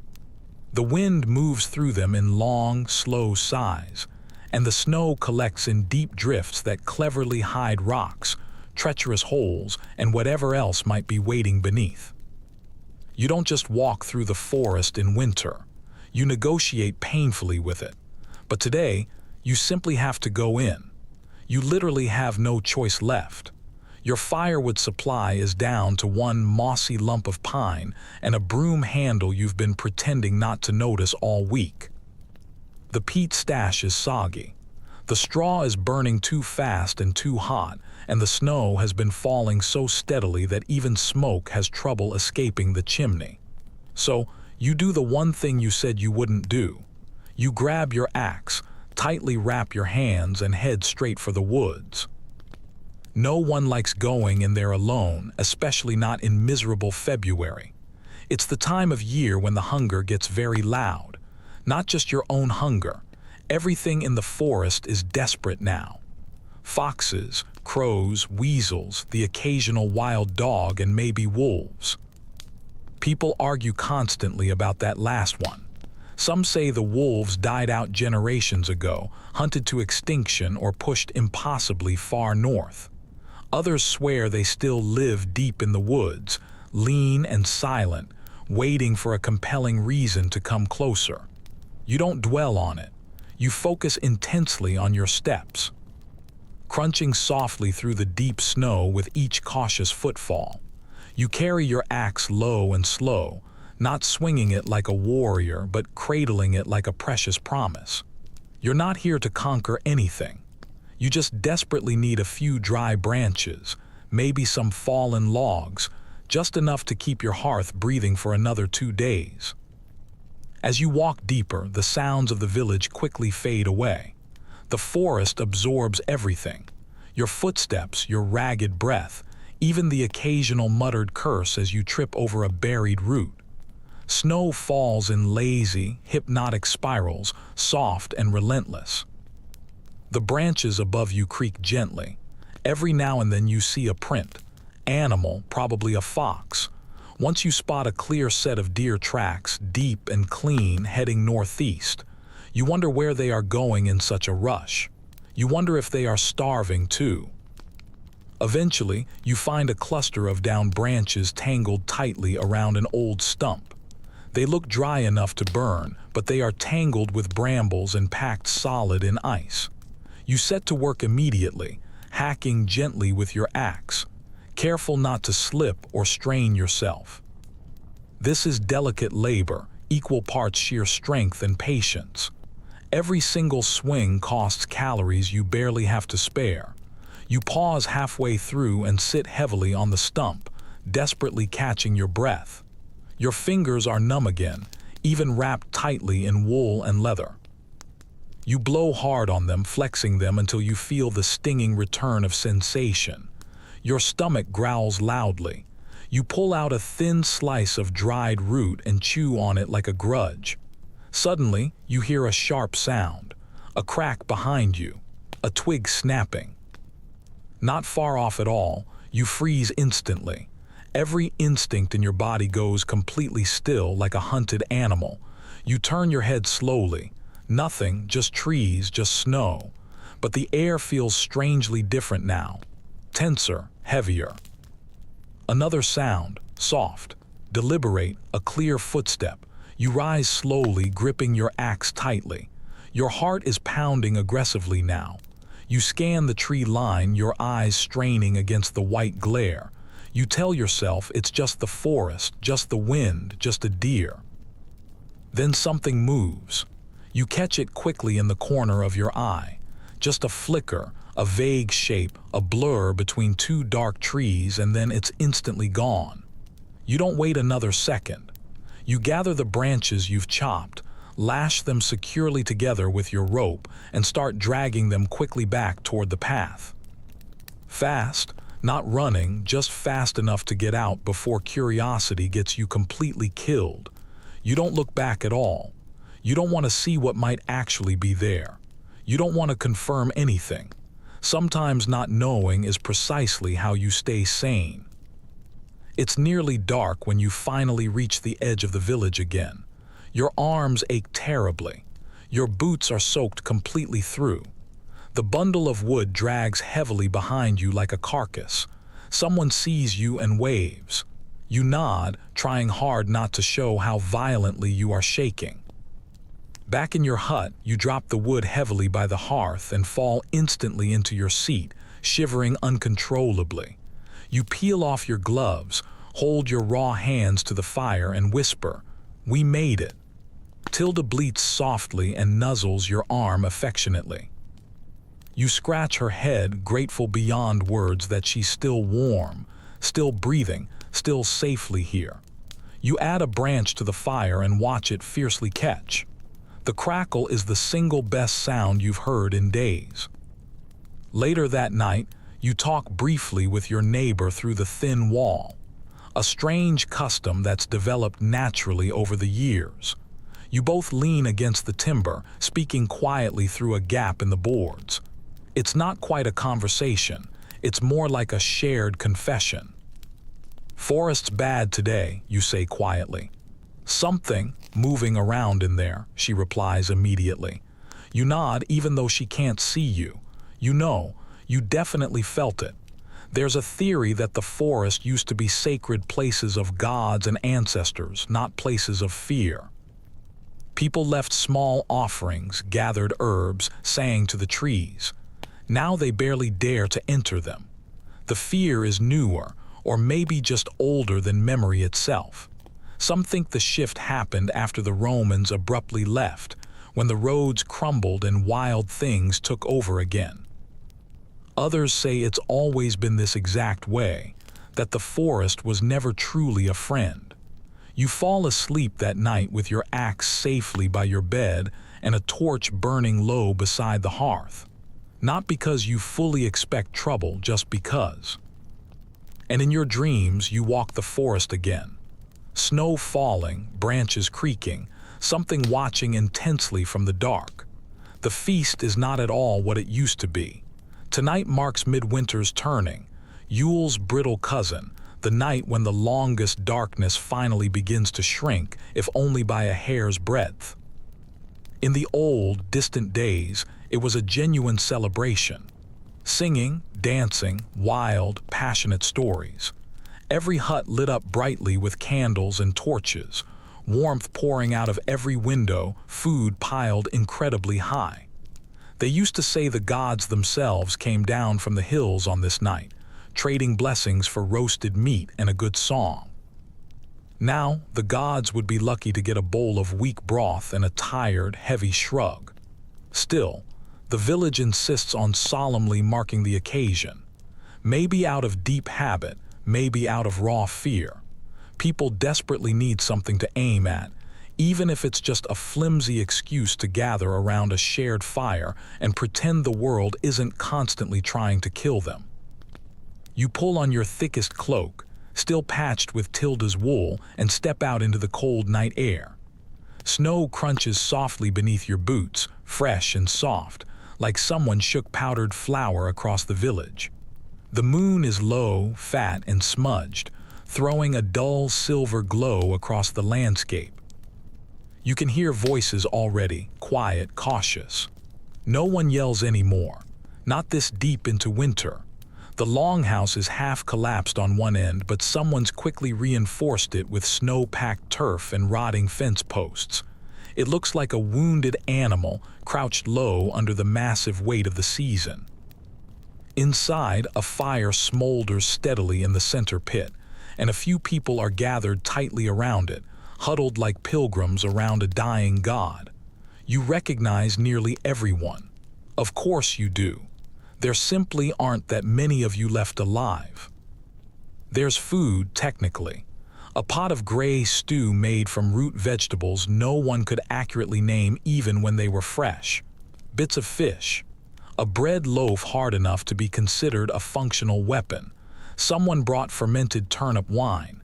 It smells strongly like regret. You drink it anyway. You settle next to the fire, your shoulders hunched, cloak drawn tight, and accept a bowl of the stew. It's watery and depressingly gray, but it's wonderfully warm, and that is absolutely what matters most right now. Someone across the pit starts humming an old song, a wordless tune with the rhythm of rocking boats and half-spun yarn. Others quietly join in, soft and unsure. It's not exactly music, it's shared memory. The fire crackles loudly. Sparks jump upward. For a brief moment, it almost feels like the old days again, like you are still part of something meaningful. You close your eyes and let yourself drift just for a tiny bit. Then someone brings out the bones. You knew this moment was coming. It's tradition. Each winter gathering, someone lays out the bone dice, jagged little things carefully carved from goat knuckles and fox spines, and the stories commence. This isn't gambling, it's prophecy or something very close to it. You roll the dice and the elder tells you what your season desperately holds. It's meant to give people hope or at least some sense of direction. You roll a pair of crow bones. The elder squints hard, frowns deeply, and mumbles something about shadows crossing paths. Not ideal at all. You thank her anyway. Everyone gets a vague, ominous reading this time of year. It's part of the necessary show. Then comes the stranger part of the feast, the exchange of offerings. Not gifts exactly, more like trades based on symbolism. Someone hands you a small lump of beeswax. For light, they say. You nod and offer back a scrap of dyed wool, blue and rough. For warmth. These objects will be burned, buried, or carefully hung in trees come spring, assuming spring ever truly arrives. There's a scholar's debate about these rituals, whether they genuinely stem from ancient pagan customs or are simply a post-Roman invention born of necessity. Some say they're echoes of forgotten Druid ceremonies, buried beneath centuries of ash and adaptation. Others argue they're just a practical way to keep desperate people busy during the hardest weeks of the year. No one here really knows for sure. You doubt anyone present truly cares. The point isn't historical accuracy, it's endurance. Later in the evening, Cadon, the oldest man in the village and the unofficial keeper of stories, stands up with the grace of a creaky cupboard and begins one of his long, winding tales. You've heard this specific one before. Everyone has. It's the story of the fire thief, a young boy who bravely stole the last living ember from the mountain spirits and carried it down successfully in his mouth to keep his family alive. He lost his voice completely, burned his tongue horribly, and was cursed never to speak again. But his family lived through the difficult winter. The moral is simple and clear. Fire is absolutely everything. Steal it if you must. Lose everything else, but always keep the precious flame burning. When Cadon finishes, everyone is quiet for a long moment. Then someone claps just once. The fire pops again, louder this time, as if it is actively agreeing.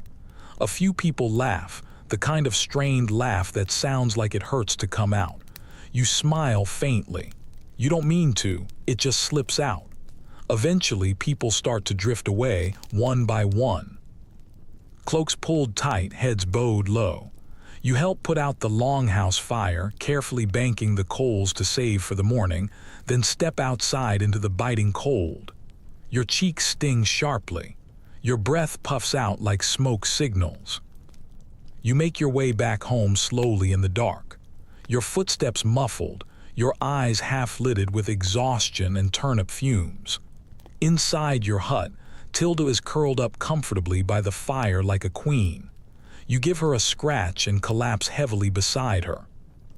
The last of the wood you collected is already burning low, casting thin, orange light across the walls. You roll the bone the elder gave you across your palm. Crow bones. Shadows crossing paths. Whatever that truly means, you'll deal with it later. For now, you have a warm cloak, a warm sheep, and a fire that is still breathing. It wasn't much of a feast, but it was something. You wake up before the sun rises, but not because you planned to. It's the dream again. Something about standing in a dark wood, barefoot, watching small flames flicker and dance in the snow. You think you hear drums, or maybe hooves, or your name being whispered urgently in a language that hasn't been spoken in centuries. You shake it off hard, sit up slowly, and grope blindly for your boots in the dark. Tilda grumbles and shifts aggressively against the wall, burrowing deeper into the straw. She doesn't dream. Or if she does, she's smart enough not to remember any of it. You feed the fire, crack your knuckles loudly, and toss back the dregs of the broth you'd forgotten by the hearth. It's cold and gelatinous now, wobbly enough to be mildly insulting, but it's still significantly better than air. You step outside into the profound stillness. The snow is fresh, untouched. Everything is white and bent low, like the whole world was erased overnight and is still patiently waiting for someone to rewrite it. Today is not about food or fire or even survival. Not directly, anyway. Today you're going to the Standing Stones. They sit half a mile west of the village, out past the scrubland and the frostbitten bushes, jutting up from the earth like the massive ribs of something truly ancient. Every few weeks, when the moon hangs low and people start seeing strange things at the corners of their vision, a handful of villagers make the long walk. Not for worship exactly, and certainly not for easy answers either, just for acknowledgement. A brief nod to the old ways, to whatever mysterious gods might still be half awake under the oppressive ice. You wrap yourself tight, grab your sturdy walking stick, and start the trek. The air tastes sharply like iron, and the sky is a colorless smear. You pass the ruins of a Roman outbuilding, just a broken arch and a few mossy stones. There's still a bit of tile buried in the dirt, a scrap of mosaic that used to show a sea serpent or maybe a ship. It's hard to accurately tell now. The frost has violently claimed it like everything else. The Standing Stones loom ahead. 6 in total, crooked and uneven, encircling a patch of frozen earth that never quite collects snow. No one really knows why that happens. Some say it's just the peculiar wind pattern. Others think there's residual warmth deep in the ground. A few whisper anxiously about ley lines, though no one can accurately explain what those are exactly. You're not alone when you arrive. A few others have gathered already. The healer, of course. Cadon is there, wrapped in so many layers he resembles a walking tree stump. A young girl named Alien, who always walks barefoot no matter the weather, and a shepherd named Morris, who speaks more often to sheep than people. Everyone keeps a respectful, wide distance. No greetings, no small talk. This isn't that kind of gathering. The healer steps deliberately forward and pours a small bit of honey into the frozen dirt. Not much, just a drop or two, enough to be symbolic. It's the last of her stash, probably. Honey is incredibly rare now. She murmurs something under her breath. The words are too soft to clearly hear, and in a language that may not even fully be hers. She told you once she learned it from her grandmother, who claimed it came from the hills, passed down from the days when gods still walked the land in human shape. Cadon follows closely, laying a small clump of dried herbs at the base of one of the stones. You recognize the smell, sage with a hint of rosemary. That means protection or maybe remembrance. You've heard both interpretations. Then it's your turn. You step slowly into the circle, pull out a small bundle wrapped tightly in cloth, and unwrap it slowly. Inside is a carved wooden charm etched with a crude sunburst. Your own handiwork done late at night by firelight, more hopeful than truly skilled. You place it carefully at the foot of the tallest stone and press your hand firmly to the rough surface.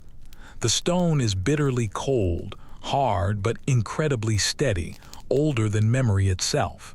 You close your eyes and whisper, "I want to see spring." There's a pause, a beat of profound stillness. Nothing happens, of course.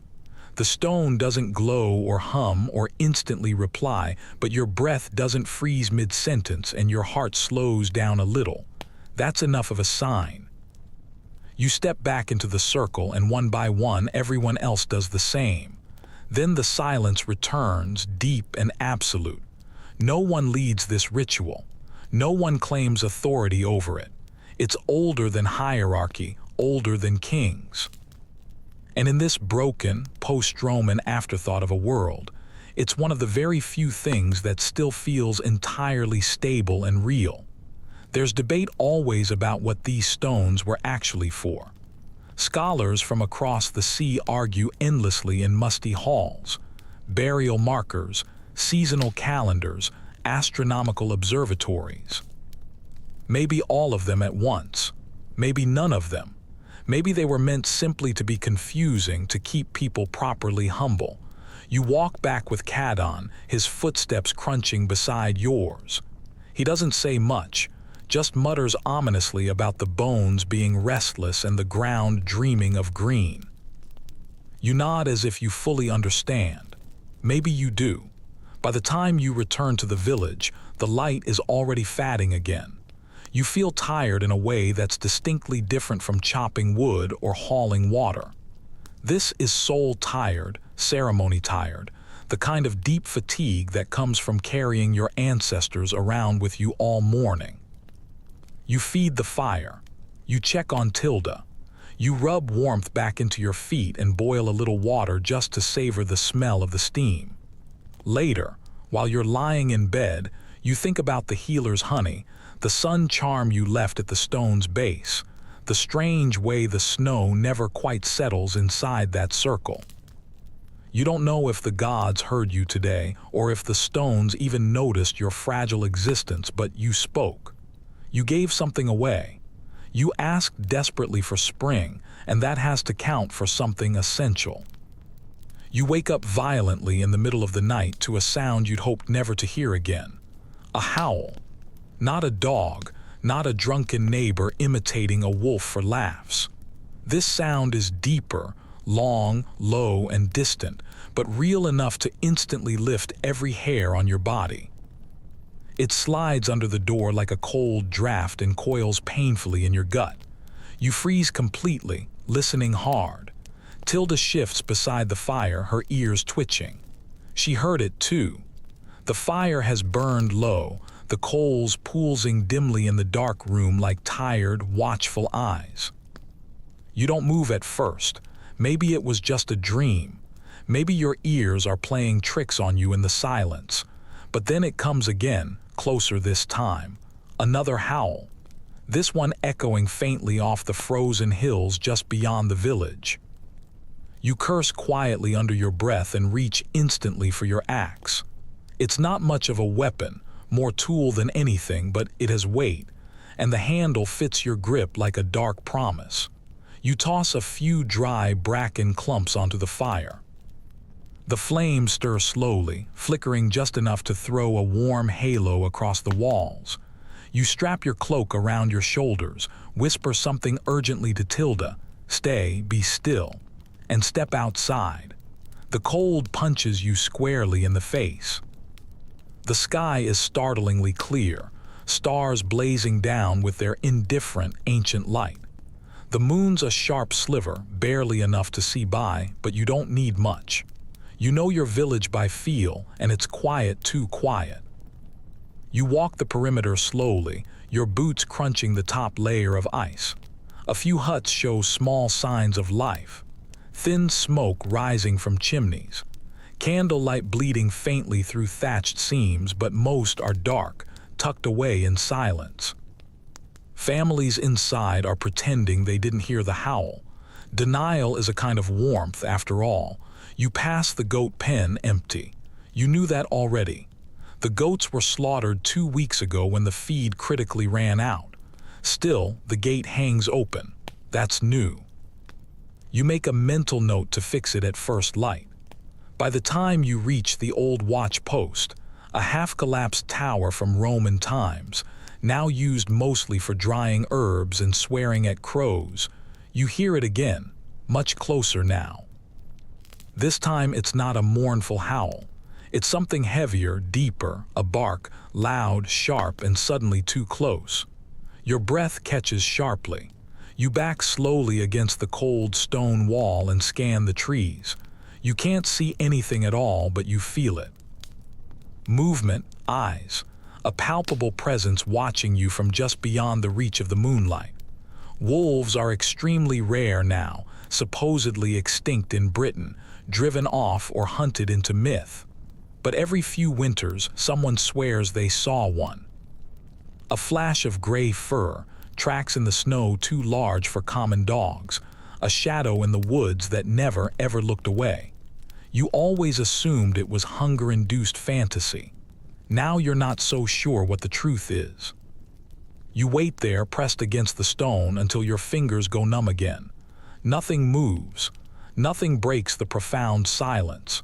Eventually you turn back, stepping slowly, carefully, every sense on fire and screaming. When you finally return to your hut, your breath shaking raggedly in your lungs, Tilda is still there, wide-eyed but completely unharmed. You bar the door firmly, feed the fire, and sit beside it like a vigilant guard. Sleep doesn't come easily now. You nod off in restless fits, waking abruptly at every creak, every groan of the wind, but the howls don't return. The forest keeps its dark secrets. By morning, everything looks ordinary again. Snow on the roofs, ice along the path, smoke curling lazily from hearths. But you can clearly see it in people's eyes, tight with fear, glancing constantly over their shoulders. They heard it too. Later that day, you meet with a few others to check the village perimeter. You follow the tracks near the watch post. Prints deep in the snow, broad and sharp. Definitely not a dog. You all quietly agree not to say the word wolf out loud, as if speaking it might actively summon more. Instead, you say stray or something big. It's a useless comfort, but it keeps the children from crying.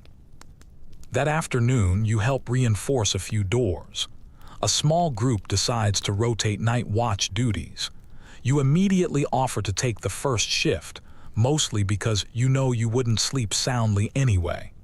There's a theory, passed around like old bread, that wolves aren't just animals, not entirely. That in the deepest parts of winter, when hunger dangerously blurs the line between man and beast, something spiritual shifts. They say that in the darkest hours, the wild calls out to the desperate, and some people actually listen to that call.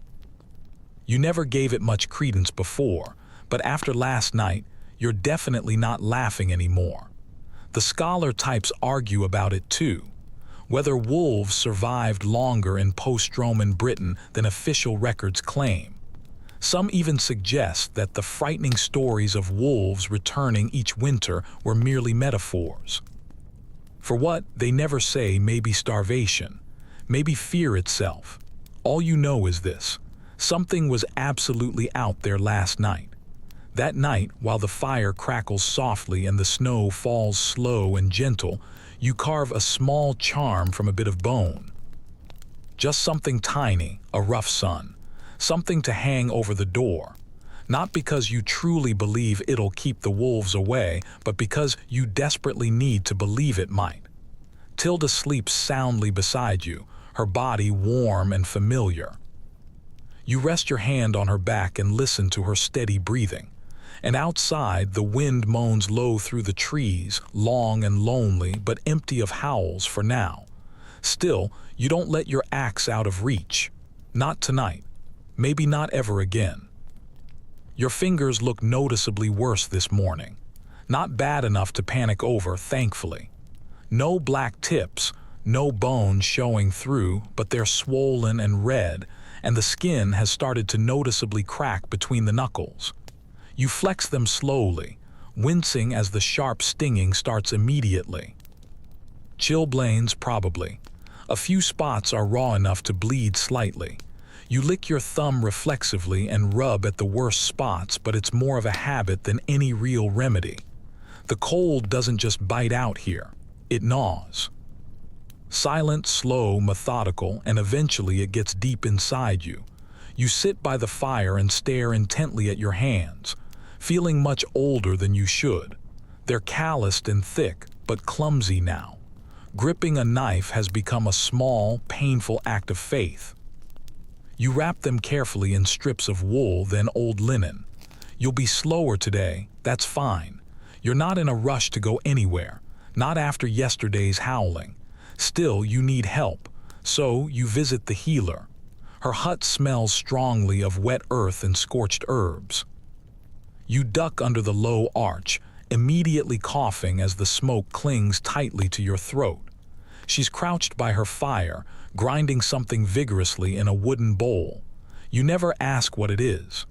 You've learned that's not how this exchange works. She gestures without looking up. Sit, hands. You hold them out, palms up. She doesn't wince, doesn't flinch, just nods slowly and starts smearing a thick paste across the cracked skin. Pungent stuff that stings like a betrayal. Smells strongly like garlic, ash, and something vaguely medicinal. You grit your teeth and let her work efficiently. Could have been worse, she mutters matter-of-factly. I've seen fingers come off like bark from a dead tree. Comforting. She wraps your hands tightly in layers of wool soaked in warmed goose fat, then ties them securely with thin cords made from woven nettle fibers. They'll stay soft for a day, maybe 2 at most. You thank her genuinely with a strip of smoked fish, your last one, and promise to return the bowl when you're completely done with it. As you step back into the biting cold, your hands bundled like misshapen loaves of bread, you wonder how much longer this misery can truly go on. Your body is still holding out, but just barely surviving. You've lost significant weight, more than you can afford to lose. Your joints ache constantly like an old tree groaning loudly in the wind. You haven't felt truly warm in weeks. You remember vaguely that the Romans had baths, real ones, with genuinely hot water and cleansing steam. Public places where people soaked and laughed and didn't feel like brittle sticks about to snap. Some of the old ruins still contain the pipes, the channels where heat once flowed like magic. You've run your fingers along the cold stone, cold now, but smooth and elegant. Some historians argue that bathing completely disappeared during the Dark Ages, but you know better. People didn't forget how to clean themselves. They just couldn't risk wasting precious fire on boiling water when there was nothing left to eat. You shuffle back home, arms full of twigs and dry grass you gathered quickly on the way. More fuel, even if it burns incredibly fast. Your hands ache terribly under the wrappings. Tilda snorts a greeting as you arrive, packing a little, impatient. You feed her, pet her behind the ears, and breathe in the faint scent of lanolin and smoke that clings stubbornly to her wool. She's the only thing in your life that still feels absolutely solid.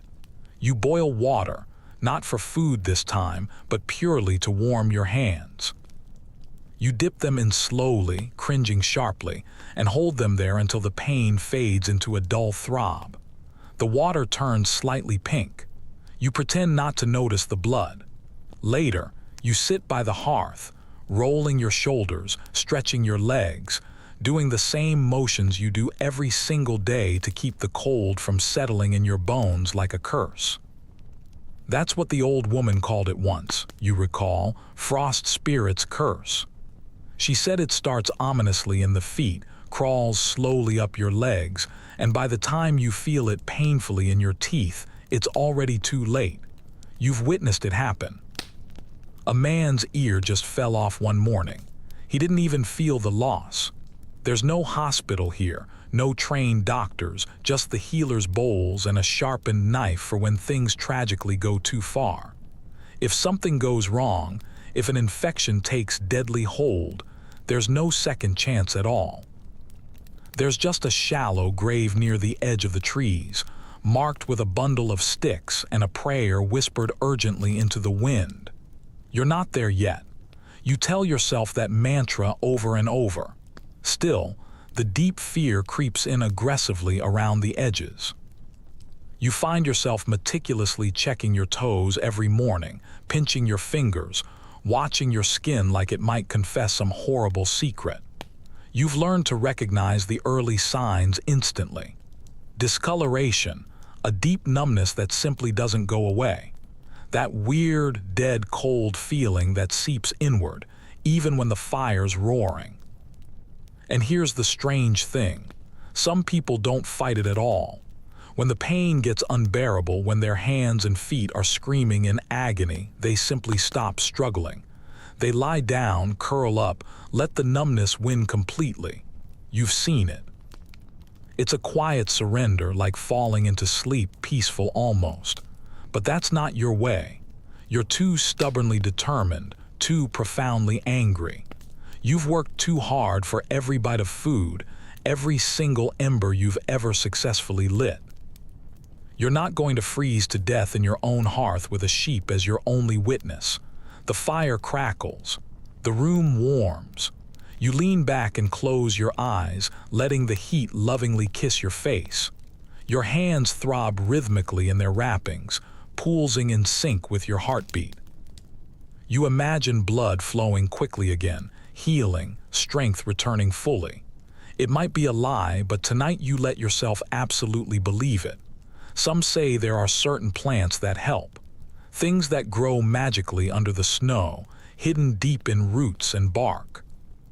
The healer sometimes talks about a flower that blooms only in frost, said to pull the cold right out of your bones. No one ever seen it. Probably doesn't exist, but the story helps. It gives people something desperate to look for when they're too cold to cry anymore. You fall asleep with your hands wrapped tightly in cloth, your boots propped near the fire, and your thoughts drifting constantly between pain and peace. Outside, the endless night presses against the walls.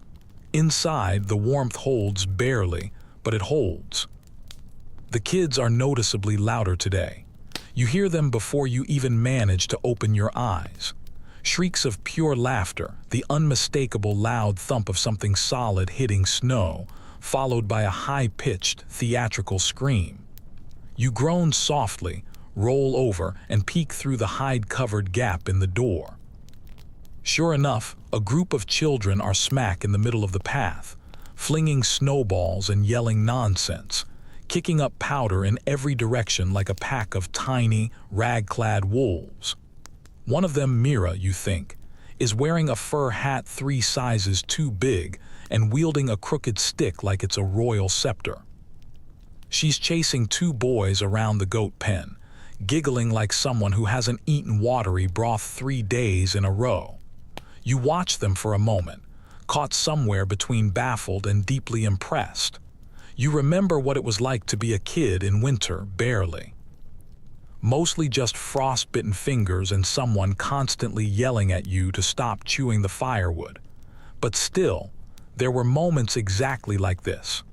Moments when snow wasn't an enemy, just something to shape into weapons and angels. You groan loudly as you stand, your legs stiff and heavy. Your hands are still wrapped from yesterday, but the swelling has gone down a little bit. The paste must have worked, or at least numb the worst of the pain. You stretch slowly, your muscles creaking like old hinges, and glance at Tilda. She's asleep with her legs tucked under her, looking like a particularly judgmental hay bale. You toss her a frozen turnip. She doesn't move at all. You step outside, flinching as the cold clamps down sharply on your face like a trap. The sun is faintly out, barely. A thin streak of cold gold across the treetops, just enough to create shadows. The kids stop instantly when they see you, just for a second. Then one of them, a boy with 2 big boots and a snot cycle on his upper lip, grins widely and launches a snowball in your direction. It misses by a mile. You raise an eyebrow slowly. He laughs and runs. You should be annoyed. You want to be annoyed, but instead you find yourself trudging slowly toward them, and before you know exactly what you're doing, you've got a snowball firmly in your hand. One solid, compact, perfect shot. You don't aim to hurt, just to remind them who invented this game. You lob it hard. It smacks Mira squarely in the chest. She freezes dramatically, gasps, then collapses backward into the snow with a theatrical howl. He got me, I'm melting. The others swarm you immediately, shrieking, and for a few frantic, dizzy minutes, you're suddenly 12 again. Spinning, dodging, genuinely laughing.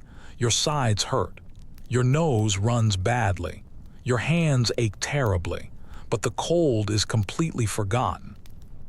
Everything is pure movement, breath, and the wild, chaotic magic of distraction. Eventually, the kids collapse into a messy heap, breathing steam and grinning widely through chapped lips.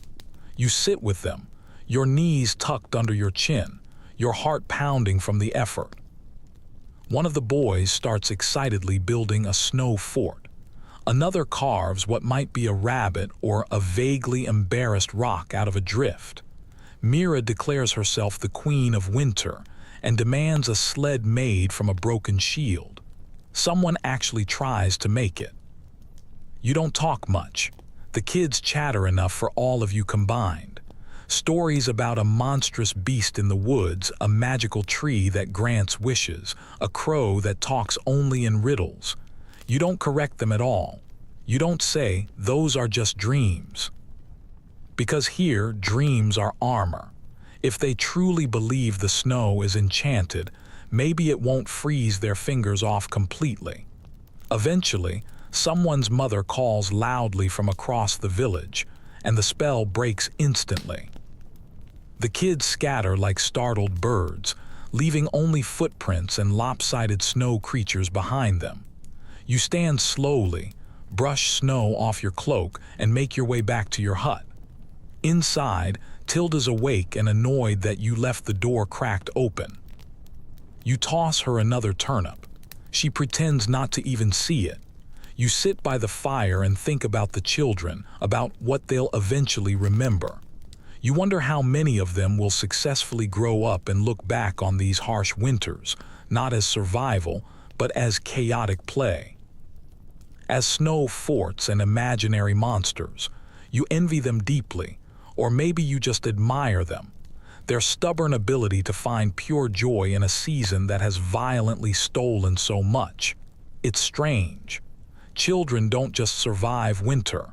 Sometimes they seem to genuinely thrive in it. They're lighter, quicker, better at falling down and bouncing right back up again. Their clothes are always torn and their boots are mismatched badly. But they don't complain. They adapt instantly. You've seen a boy wear the same single glove for an entire season, simply switching hands every few hours. And they're incredibly useful too. When it's not a chaotic game, kids haul water, collect kindling, sweep snow off thatch, patch holes with whatever scraps they can find. They carry messages quickly between huts. They watch over the sick. They carry wood and laughter and small, fierce bursts of energy that keep the rest of you from completely falling into despair. You remember your own childhood in a winter exactly like this one.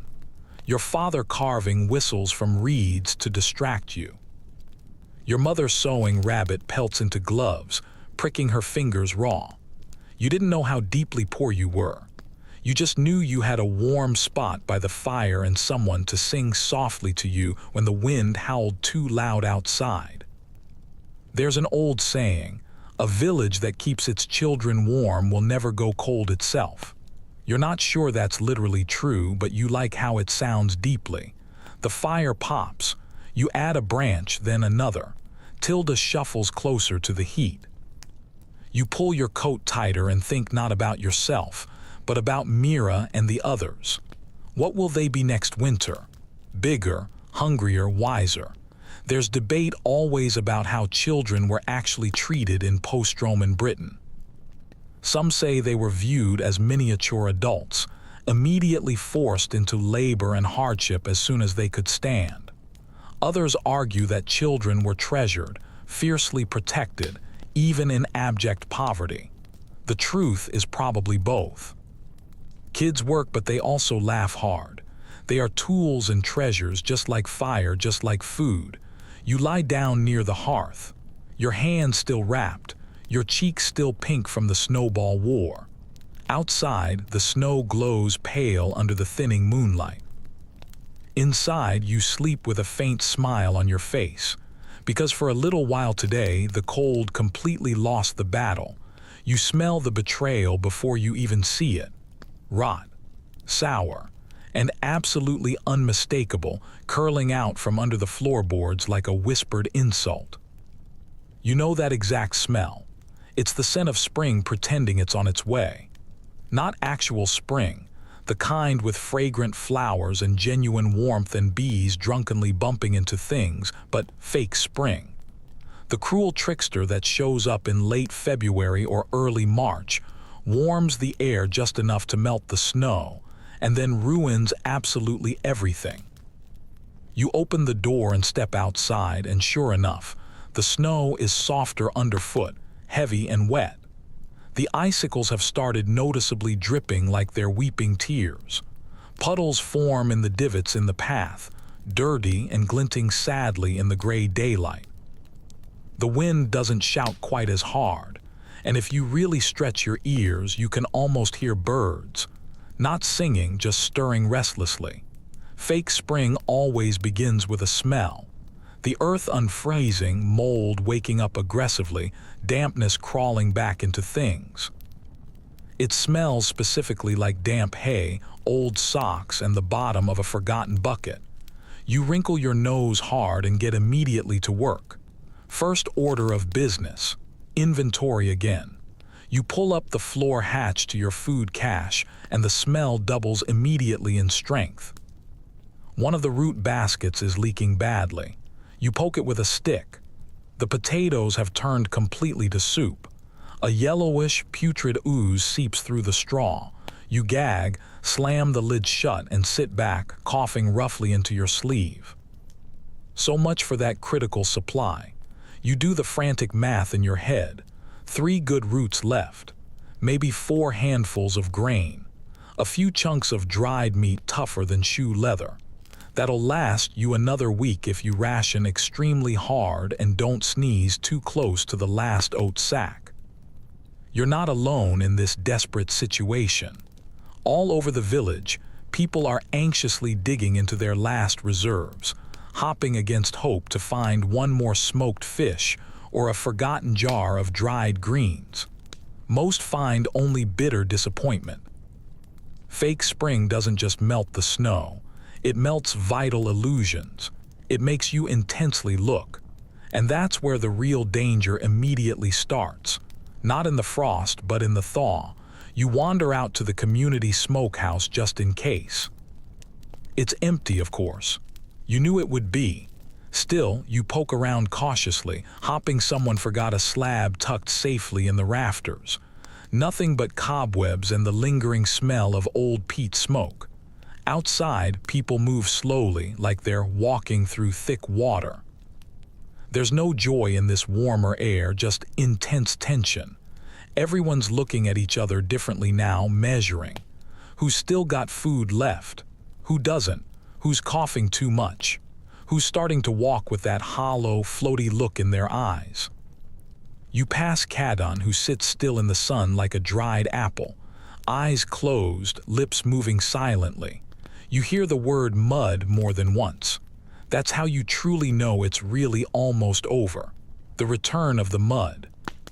Snow's prettier, easier even. Mud is a slow, sinking death. It gets into absolutely everything. That afternoon, someone knocks anxiously at your door. It's Era, clutching her cloak tight, looking thinner than you remember. She asks if you've got any turnip left. You lie. You say you ran out 2 days ago. She nods sadly and doesn't press the issue. She probably lied too. There's an old song you barely remember about March being the hungry god, the one who lures you in with faint sun and then demands your strength as a sacrifice. A cruel joke of a month. And the worst part is, it feels so much like hope. Just enough warmth to confuse your body completely. Just enough light to make you foolishly believe you're safe. But there's still hard frost under the dirt. Still sickness hiding menacingly in puddles. Still deep snow hiding high in the hills. You help patch your neighbor's roof later in the day. The snowmelt is leaking straight onto their sleeping mat. You trade the favor for a spoon of crushed barley. You chew it slowly, savoring every gritty grain like it's priceless gold dust. Your neighbor looks at you with sunken eyes. Neither of you says thank you. You just nod. That's all there is now. Nodding and hopping, no one else dies tonight. You sleep that night with your boots on. The floor is damp and you don't trust it one bit. The wind outside is softer but still restless. You dream of warm soil and green shoots bravely breaking through frost, of butter, of clean water, of waking up without your hands agonizingly aching. When you wake up, you think you smell flowers. You don't. It's just the rot again, actively teasing you. People debate whether this agonizing part of winter is technically still winter. Is it early spring? Is it a late frost? Does it even matter what it's called? Some say the real danger was always this moment. Not the deep darkness, not the deep freeze, but the hope, the fake promise, the lie hanging thick in the air. You believe them now. Still, you drag yourself up. You check your fire. You hug Tilda. You chew a slice of dried root so slowly it nearly dissolves completely in your mouth before you finally swallow. And then you go outside, into the mud, into the not quite spring. And you just keep going because what else is possibly left to do? The first body is found sadly in the barn. It's a boy, 16 maybe, though the winter carved deep lines into his face that don't belong to children. His name was Bren, and he was quiet but strong. You'd seen him last week helping his father repair a fence, his fingers raw but determined. Now he's curled tightly into a corner behind a stack of hay that isn't even hay anymore. Just moldy, matted straw. His eyes are closed, his mouth slightly open, like he might have been whispering something urgent when he died. Maybe a prayer, maybe nothing at all. You're not the one who finds him, it's his sister. She screams once, then doesn't stop for a long, terrible time. When you arrive, others are already there. No one speaks at all. They just stand rigidly around him, shoulders hunched, breath visible in the stale barn air. Someone finally covers him gently with a cloak. You step back slowly, pressing your hand to your mouth. You don't cry. You don't flinch. But you feel something fracture quietly and deeply inside you. You knew this moment was inevitably coming. Everyone did. This is the heavy price of March. He didn't freeze to death. Not directly. His father says he stopped eating days ago. Gave his meager food to his younger siblings. Said he wasn't hungry. Said he'd be fine. Said it was just a chill. And now he's in the barn, cold as the floorboards beneath him. Later today, you helped carry him to the edge of the village. The burial ground is still completely frozen solid, so you lay him carefully in the storage shed next to two others. One is an elder who slipped tragically on the ice last month. The other, you're not sure who it is. You never asked. Names start to get soft this time of year, fuzzy around the edges. The idea is to bury them properly when the ground finally thaws, but that might still be weeks away. For now, you wrap them tight in wool and hope the consistent cold will keep them from turning. That's absolutely all you can do. Death doesn't stop politely for spring. It just changes its outfits. You sit outside the shed afterward, your knees drawn up, staring blankly at nothing. The sky is too bright for grief, and the wind has that false gentleness again. You want to desperately scream. Instead, you just breathe slowly. People shuffle past now and then. No one meets your eyes. The village is quieter today. There's no laughter from the children, no chopping sounds from the wood piles. Even the birds seem to have taken the day off. You hear one woman mutter fiercely to herself, "March claimed the first." She's not wrong at all. You return to your hut in complete silence. Tilda is asleep, her belly rising and falling in slow, steady rhythms. You sit beside her and place your hand gently on her side. Her warmth slowly seeps into your skin like a blessing. You try to feel grateful for this. The fire's almost completely out, so you feed it the last of the bracken you gathered. It flares up weakly, throwing pale light across the room. You don't have the energy to cook anything. You chew on a hard hunk of dried root and swallow it like a rock. It barely helps at all, but it keeps you from completely tipping over. You spend the afternoon making a list, not on parchment. You don't waste paper on grief, just in your mind. Names of people who aren't here anymore. This winter alone, you've lost 6. No, 7. You stop counting when your throat tightens painfully. The strangest part is, you're slowly getting used to this loss. That scares you more than anything else. There's debate always about mortality rates in these forgotten centuries. Some say winter tragically took 20% of every village. Others insist it was much less, that people adapted better than we give them credit for. The truth is, numbers don't help when you're the one who has to dig the graves. Statistics don't hold your hand when your neighbor collapses silently in the snow. You wonder what Bren dreamed about in that cold barn. If he thought of spring, of warmth, of his siblings growing older and stronger because of the food he didn't eat. Or if he just desperately wanted the pain to stop. You wonder what you'd actually do if you had nothing left to eat and 5 mouths desperately depending on you. You don't like the answer your mind gives you. That night there's a quiet gathering in the longhouse. Not a funeral, not officially designated as such. Just a few of you sitting in the warmest place left, passing a wooden cup filled with watered-down mead in silence. Someone hums softly, someone cries quietly. You say absolutely nothing.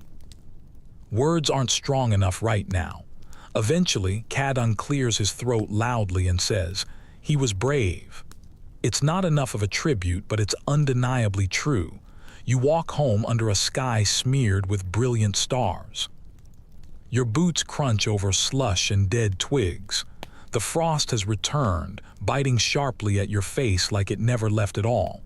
You feel hollow, heavy, and incredibly old inside. The fire's barely a flicker. You don't bother feeding it. You just curl up beside it next to Tilda and pull your cloak over your head completely. And in the dark, you whisper Bren's name once, just once. Then you wait for sleep to take you away. You don't hear the flood coming at all. You feel it first through your boots, through the walls, like a slow tremble rolling up from the earth's belly. A kind of low groan almost. Not quite thunder, not quite wind, just immense pressure. Damp and mean. Then comes the sound. It starts low, like distant hooves violently galloping through thick mud.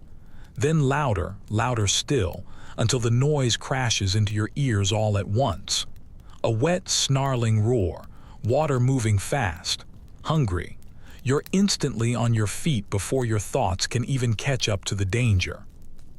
You throw the door open violently, and the wind immediately slaps you, carrying mist and the heavy, metallic stink of churned earth. The snowmelt finally snapped loose from the hills. And now the river that runs through the edge of the village, normally a sleepy trickle you can jump over in a single bound, has become something else entirely. It's a wall of water, thick with ice and debris, surging violently through trees and fields like it's late for a massive war. You can already hear the shouting, people screaming names, doors slamming violently, wood breaking loudly. You don't even bother pulling on your cloak. You grab your boots, your axe, and bolt. Outside, the village is a terrible mess of frantic motion. The water has already breached the southern edge. You see it licking aggressively at the foundations of Elrich's hut, then sweeping his front fence away like it was made of straw. Livestock pens are gone. A few goats, those that hadn't been eaten yet, scrambled desperately for high ground, their eyes wide and white with terror. You slosh toward the center of the village, ankle-deep already, the water climbing fast. Tilda is safe for now, inside the hut on higher ground. You made sure to build away from the river, a stroke of accidental genius. But others weren't so lucky. You see Cadon limping across the path, shoulders hunched, completely soaked to the bone. You grab his arm and help him up the incline toward the smokehouse hill. He mutters weakly, "Knew it. The river was too quiet." You don't have time to ask him what he means. You spend the next hour in a panicked daze, tying down roofs, pulling people out of knee-deep muck, yelling over the roar. It's not just water, it's ice. Huge sheets of it, dislodged from the riverbanks, crunching through fences like glass through twine. You see one slam into the base of a hut and shear off half the wall completely. You think you hear someone inside. You wade in without a second of hesitation, your teeth chattering uncontrollably. The water's up to your waist now, thick with leaves and mud. Inside the hut, it's dark and slanted dangerously. A child is wedged beneath a beam, crying hysterically, half submerged in the floodwaters. You grit your teeth and hoist the beam just enough to pull him free. He clings tightly to you, silent now. Shock has hollowed his face. You haul him quickly to safety and hand him off to a neighbor without saying a single word. This isn't about heroics. It's about not drowning. Eventually, the water slows down, not stops completely, just slows. It spreads fat and heavy across the valley floor, pulling itself into wide, oily puddles and shallow lakes. Like it's resting, like it's proud of its destruction. And what it leaves behind is far worse. The mud is knee-deep. The snow's gone completely, but everything else is ruined. Firewood, grain stores, dried goods, all soaked, all ruined beyond saving. Several huts are half collapsed. Fences lie like fallen corpses. The smokehouse's back wall is completely caved in. You find your own hut mostly intact, though the lower wall has taken a severe beating. You brace it with stones, then go inside and find Tilda curled up in the driest corner, staring fixedly at the door like she knew you'd somehow make it back. You sit down beside her, soaked miserably to the skin, and laugh once, just once, because if you don't, you know you'll scream uncontrollably. That night, no one really sleeps deeply. Too much wet, too much cold, too many missing people. 3 individuals are completely unaccounted for. You help search until your legs physically stop working. You dig relentlessly through muck with a broken fence post, your hands blistering badly through the wrappings. You find one of them, a woman from the far edge, pinned firmly under a collapsed beam. No breath, no warmth left, her fingers still clutching a rope that used to be tied to her child. You don't ask where the child is. You just keep digging. Eventually, the storm passes. The sky clears suddenly, like nothing tragic happened at all. The stars even come out. They're beautiful and bright. You hate them vehemently. In the following days, the water recedes slowly, grudgingly, but what it leaves behind is utter ruin. The roots that survived the brutal winter, molded. The firewood, useless. The grain sacks, sprouting uselessly with damp. You try desperately to salvage what you can, but most of it turns to sludge in your hands. And here's the true insult. The snow's all gone now, just like that. No more drifts, no more icicles, just mud. Mud and more mud, thick enough to pull your boots right off mid-step and swallow tools whole. There's a running theory that early spring floods like this were part of why settlements shifted to higher ground after the Roman withdrawal. Flood patterns changed. Maintenance stopped entirely. Bridges collapsed, roads became raging rivers, and people had to adapt immediately or drown completely. You believe it completely now. You spend your time drying what can be dried, reinforcing walls with whatever hasn't floated away yet. The healer boils herbs constantly to fight off lung rot from all the cold water exposure. You already feel it scratching menacingly at the edge of your chest. People start talking openly about leaving, about walking east, maybe south, toward the coast. But no one actually moves yet. There's nowhere truly safe to go. This land is completely ruined, but it's asterisk your asterisk ruin. And the idea of travel with half a meal and a wet blanket is suicidal. You fall asleep next to Tilda that night. Your cloak still damp, your back sore from lifting too many fallen timbers. Outside, the stars keep shining brightly. Inside, the fire's too small, but it's something to cling to. And as you drift off, you whisper, "We didn't freeze. We didn't drown. That'll have to be enough for now." The day after the flood feels exactly like a bad hangover. Not from drink. There's been no mead for weeks. But from adrenaline, terror, and the kind of frantic movement your body violently regrets the very next morning. Every joint complains loudly. Every bruise has a voice that speaks. And the village is too quiet again. The way it always is after something large tries to kill you and half succeeds. You start the morning by walking the perimeter of your hut, checking the walls, pressing your palm into each one like you're feeling for a pulse. The lower corners are completely soaked through, but it held firm. The fire survived too, barely though. You had to feed it half a stool leg to keep it going last night. Worth it. Warmth is the only thing that still feels remotely like control. Tilda's surprisingly chipper today, nudging your knee like it's time for feeding, which it is, but what you give her isn't much. A few sprigs of dried nettle, some moldy grain. You shook the worst of the fuzz off. She snorts loudly at it. You glare back.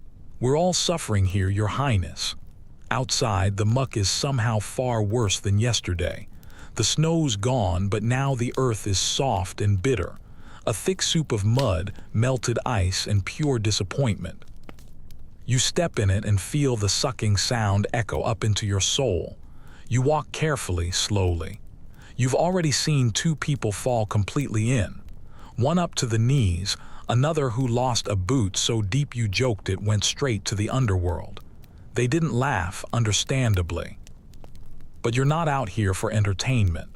You're listening intently because this is precisely when the whispers start. Every spring, every fake spring, there comes a crucial moment when the village stops grieving and starts actively scheming. People start to trade again, barter, plan, and more importantly, they start to talk openly. You hear it first from old Nia, the basket weaver, who always smells strongly like burnt straw. She leans over her fire and mutters, "I heard the folk near the valley found a stash, real flour, buried deep in a pit under the old orchard." You raise an eyebrow skeptically. That orchard hasn't produced anything but thorn bushes in 5 years.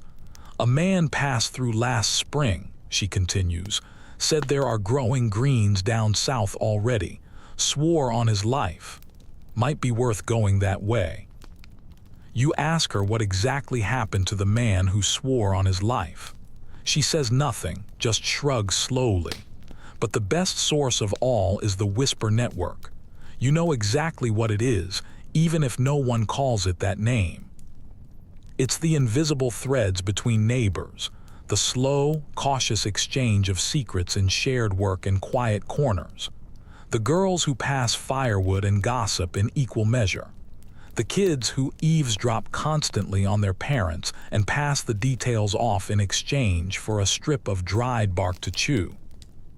It's not organized. It's certainly not reliable, but it is immensely powerful. And it starts buzzing immediately now, after winter's worst is completely over, but before spring has the guts to fully commit. You hear about a woman 2 villages east who's been successfully making candles from rendered fish fat and bartering them for salt. You hear that someone dug up a rare Roman coin and is using it to trade for eggs, pretending it's magical. You hear that one man has a bow, a working one, and claims he saw deer prints near the hillside. That particular whisper gets your immediate attention. A deer in March. It's like saying you saw an angel looting your garden. No one truly believes it, but no one dismisses it either. You tuck that thought away for later. Maybe. Back in the village center, people are beginning the painful process of repair. The thatch workers are tying new bundles with muddy fingers. The woodcutters are salvaging any planks that didn't float away. You join a group hauling heavy stones to rebuild the storage hut, because if you don't help, you don't get a secure space in it. That's how this society works. Contribution equals survival. While you stack stones, a younger boy, maybe 10, maybe 12, they blur together now, sidles up beside you and whispers urgently. The healer says the roots in the northern wood are waking up, says she saw a crocus. You stop mid-lift. That true, he shrugs. She said it with her not lying face. Then he runs off quickly, his feet splashing, his boots probably stolen from someone's dead uncle. A crocus, a flower. You try hard not to hope, but you mark it clearly in your mind. That same stretch of wood has garlic bulbs, burdock, dandelion greens. Not food exactly, but things you can boil, things you can successfully trade. You decide you'll head there tomorrow. Maybe drag someone with you, maybe not. That afternoon, the healer herself stops by your hut. She's checking everyone for signs of rot, infection, plague. Whatever disease might be trying to sneak in now that the cold's loosened its grip. You show her your hands. The skin's healing, still red, still angry, but thankfully intact. She nods and pokes roughly at your shoulders with surprising force. "You're holding too much tension," she says. "No kidding," you reply. She squints hard. "You dreaming again?" You nod. "Woods, fire, sometimes ice, sometimes wolves." She grunts loudly. "That's all normal." You raise an eyebrow. "It is in spring, yes." She leaves you with a jar of stinking salve and a warning not to eat any mushrooms until she explicitly says otherwise. You promise, probably a lie. As night falls, the temperature drops aggressively again. One last sharp slap from winter, like it wants to remind you who is still fully in charge.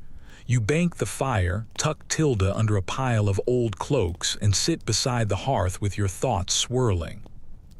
The whisper network is alive now. People are talking again, planning. The air smells strongly like thawed manure and possibility, and somewhere out in the distant hills, if the whispers are right, a deer is still alive. You close your eyes and picture green, just for a brief moment. The soup has crossed a horrible line. This morning you stare sadly into your pot like it personally insulted your mother. The smell is complicated, woodsy, a little sour, maybe even slightly fishy, though no fish went into it at all. You poke the contents with a stick, as if the act of stirring will somehow change the grim reality. This is a bark and bone broth. Literally, a boiled mix of twigs, a scrap of skin from a long-gone rabbit, and what might be part of an old boot lining. There's also a fistful of boiled nettles in there, but you're not sure if they help or somehow make the taste worse. Tilda eyes it suspiciously, and for the first time in weeks, she doesn't actually want to eat it. That's a truly bad sign. She usually inhales anything with even a hint of flavor. You dip your spoon in, bring it cautiously to your lips, and take the smallest sip imaginable. It's awful, simply awful, and you drink it anyway. Because this is late winter, also known as the season of desperation. No one calls it that terrible name out loud, but everyone's deeply feeling it. People have started experimenting with things they once swore they'd never, ever touch. Tree bark, dried lichen, boiled leather, powdered bones scraped from long, clean carcasses. You've even heard quiet talk of roasting mice. Quiet talk whispered only like deep shame behind cold doors.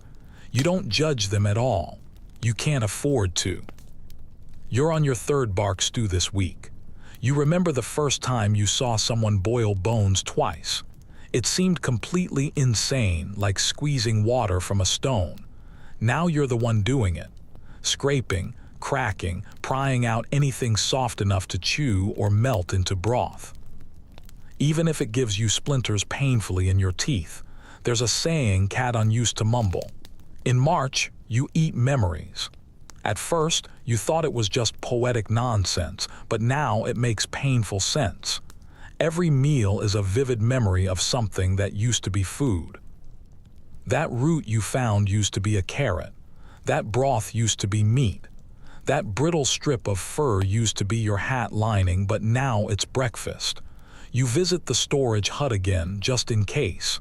It's even emptier than last time. A few shriveled apples that tragically resemble dried ears.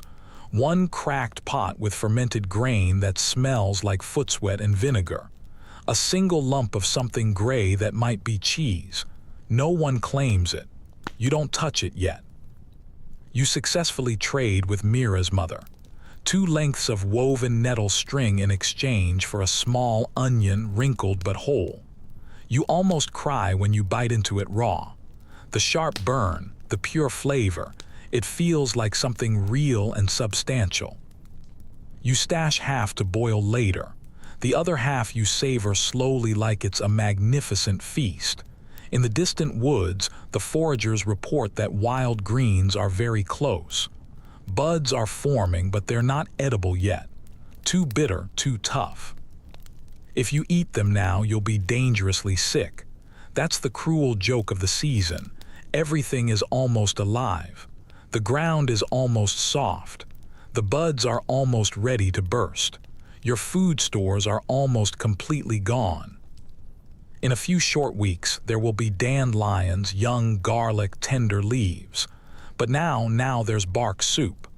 There's a fringe method some folks have started using, boiling pine needles. Not for food really, but for the illusion of it. The broth is tangy, bitterly sharp, but supposedly keeps scurvy away. You've tried it once. It tasted only like disappointment. You might try it again tomorrow. You sit with a few neighbors around a tiny, flickering fire in the community space. Everyone holds a bowl, and no one asks what is truly in each other's. You see one woman stirring a broth with tiny white things floating in it. You don't ask what they are. You genuinely don't want to know if it's snail eggs or just weird peas. Instead, you talk about the weather, always the weather. The sky was red this morning, someone says. Means wind, another replies immediately. Or sun, someone adds unhelpfully. Cadon grunts loudly from the corner. Means the earth still bleeding out winter. No one argues with that assessment. You glance around at the faces. They're thinner now, paler, but not lifeless yet. People still have the energy to speak, to joke, to breathe. That's something to be grateful for. There's debate, as always, about how much of this misery was normal. Some scholars think people ate well in the early medieval period, that they had access to wild food, clever preservation, and communal support. Others say, no, famine was constant, especially in bad winters. Maybe it depends on where exactly you lived. Maybe it depends on how well you could lie to yourself with a pot of soup that smells strongly like tree bark and regret.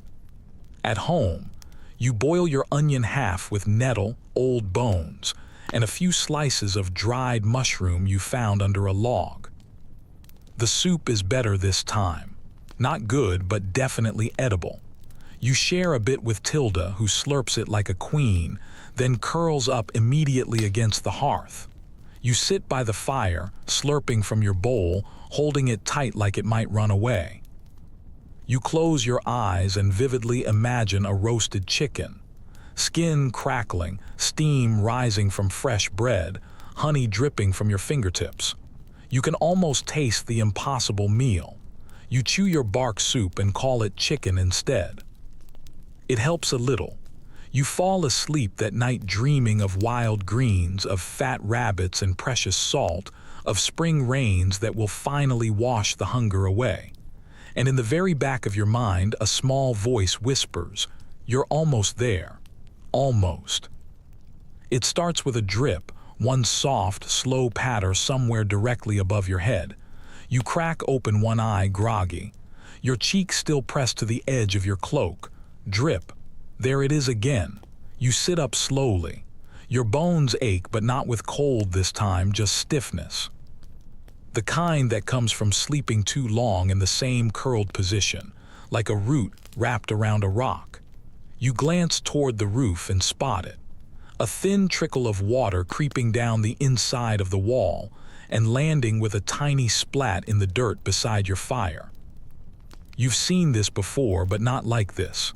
Not with that distinct smell, earthy, sharp, alive.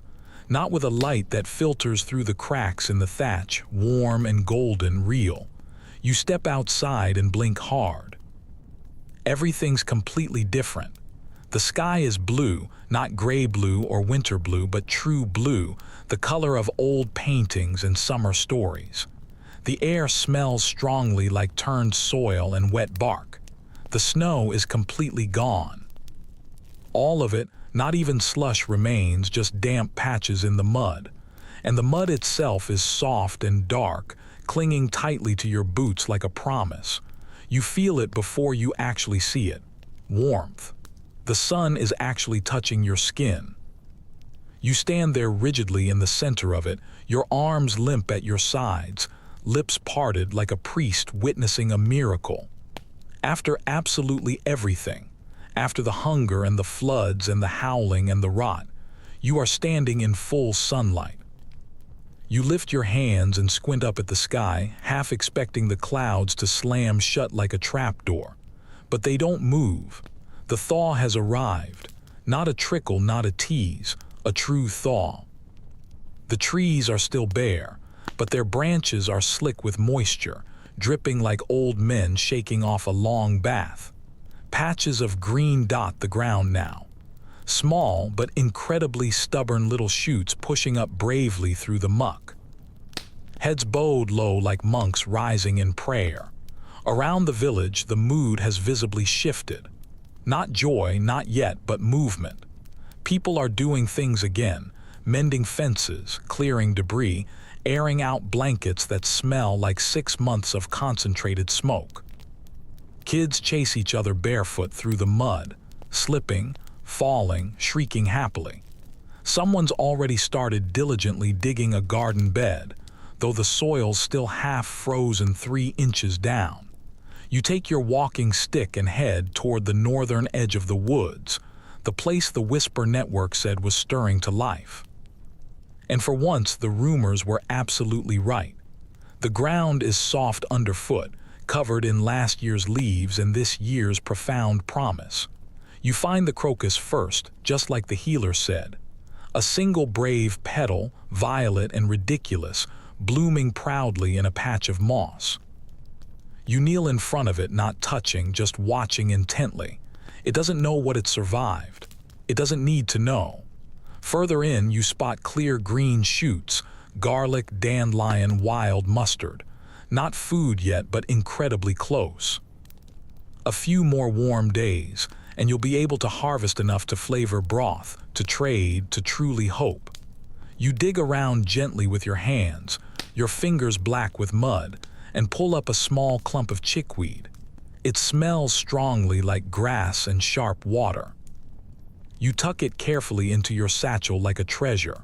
When you return to the village, everyone's faintly smiling. Not big smiles, not festival grins, but small ones, cautious, intensely earned. One man offers you a smoked mouse on a stick. You're not sure if it's a joke or dinner. You thank him either way. Cadon waves you over and points toward the South Hills. Saw geese this morning, he says. Real ones flying north. You feel a sharp chill, not from cold, but something deeper. Because if geese are flying north, that means it's finally over. The deep freeze, the hunger moon, the season of dying. You survived. Not everyone did, sadly. You still see the empty huts, the broken fences that will never be properly rebuilt.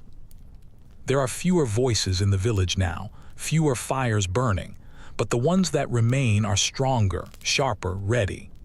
There's a kind of ritual that happens now, one no one talks about directly. Everyone who successfully made it through walks the boundary of the village at some point, alone, slowly, just to see it, just to confirm it's still there. And so are you. You do yours that evening, walking the paths you once dug through snow, now mudded but open. You pass the fields, the animal pens, the ruins of the smokehouse. You touch each gate post, each tree, like saying hello again after a long, terrible absence. By the time you return to your hut, the sun is setting in golden crimson, lighting the sky like fire behind a veil. You sit with Tilda outside, your back against the wall, and breathe deeply in the spring air. She bleats once and stretches out. Even she seems lighter. There's a scholarly theory that this exact moment, the thaw, the sudden return of green, was the root of half the festivals in early Britain. That before the Romans, before the Saxons, before language turned myth into story, there was just this, simply this. A warm breeze, a single bloom, and the first real food in months. And people didn't just celebrate it, they truly worshipped it. You understand that now. Inside, you boil your chickweed with the last of your dried root. It's a thin soup, but the taste is new, fresh. You can't stop sipping it. You think about tomorrow, about foraging, rebuilding, planting. You're tired, but thankfully not hopeless. For the very first time in what feels like years, the future doesn't feel like a deadly threat. You fall asleep with your door open, letting the warm air drift slowly in. No wolves howl, no wind moans, just the soft, sleepy rustle of a world quietly beginning again. You survived the brutal winter. Now you get to truly live. The first true meal of spring isn't planned at all. It just happens suddenly. You're outside before sunrise like half the village, poking through the wet fields with numb fingers and a woven basket that still smells strongly like smoke. The earth is tender now, like a scab just starting to peel, and it gives a little when you dig. That's what you desperately want. Give, looseness, clear signs of life beneath the surface. You crouch near the older trees at the eastern edge of the woods where the soil's always a bit warmer, and there it is. Burdock. You let out a sound somewhere between a laugh and a cough. The roots are small, scraggly, but wonderfully whole. You dig carefully, pull it free, knock off the clumps of wet soil, and tuck it into your basket like a relic. Next comes sorrel, bright green, sharp-smelling, shaped like little hearts. Then dandelion leaves, bitter but packed with more essential nutrition than anything you've eaten in months. Then a flash of movement. Rabbit. Too fast for you to catch, but you mark the trail mentally. Next time, maybe, you gather mushrooms from a fallen log. The good kind, firm and white. Not the soft, spongy ones that melt in your mouth like regret. You test one carefully between your fingers, then sniff hard. The healer showed you the crucial difference long ago. She said, "If it smells like bread, it won't kill you." Helpful advice. By mid-morning, your basket's half full. Not a grand feast, but enough to call one. Back at the village, others are returning too. Mira's mother has a string of wild onions. Cadon's got a bird. He won't say how he caught it, just grins widely and mutters something about dumb luck and clever twine. Even the healers brought a jar of pickled something from deep in her stores. No one asks how old it is. There's a quiet energy spreading throughout the village, a buzz, a ripple, like someone just remembered what celebration feels like again. No one says the word feast out loud, but it's definitely there. Feast, or at least a practical version of it, so people start building. The old fire pit near the longhouse is meticulously cleared of debris. Someone finds dry wood, a miracle by itself, and soon smoke rises straight into the sky again. Not the bitter, desperate kind from winter, but clean and fragrant. The smell instantly draws others. You hear singing, actual singing. A child starts aggressively banging sticks together in rhythm. It's terrible music. It's absolutely perfect. You slice your burdock into coins, scrub the greens, and drop them into a shared pot. The water hisses loudly when it hits the hot stones at the bottom. Soon, it's bubbling intensely, full of color and steam. You add the mushrooms. Someone else tosses in wild chives. Another offers a hunk of smoked something that's probably squirrel meat. This is exactly how it used to be before the world froze over completely. Everyone bringing what little they had, combining it all, making something more nourishing out of the disparate pieces. Food and fire and shared warmth. Ancient medicine for ancient wounds. As the sun reaches its peak, the pot is finally ready. You eat from wooden bowls with wooden spoons, sitting on the thick grass on damp cloaks and amended blankets. The soup is sharp, green, sour with sorrel, and rich with burdock. It makes your jaw ache, but in a good way, like chewing life back into your teeth. You glance around the circle. There's Mira, now wearing a garland of actual flowers she must have stolen from the healer's garden. Kadon is arguing fiercely about whether this is the warmest spring he's ever felt or merely the second warmest. Tilda is sprawled lazily in a sunny patch, her belly bloated from onion scraps. You feel full, not just in your stomach, but in your chest, your throat, your hands. You don't say much because there's truly nothing left to say. You're here. You're eating now. You didn't die. That's enough of a statement. Later in the afternoon, the healer tells a story, one you've heard before, but everyone leans in anyway. It's about a girl who wandered into the forest during a late winter and found Spring asleep in a cold cave. She whispered a song until Spring woke up yawning and stretched her arms out across the world. You know it's not literally real, but you also know that, fundamentally, it is true. There's some debate always about how often these kinds of spring celebrations actually happened. Some historians argue that early Britons only marked religious festivals tied to solstices and equinoxes. Others claim every thaw was a genuine reason to gather. That even without formal holidays, people inherently knew when to rejoice. After all, if you have successfully made it through the dead season, why wouldn't you throw a celebration? Your fire burns lower as the shadows stretch long. The children have started a game with stones and rules no one fully understands. The food is completely gone. The pot is scraped absolutely clean.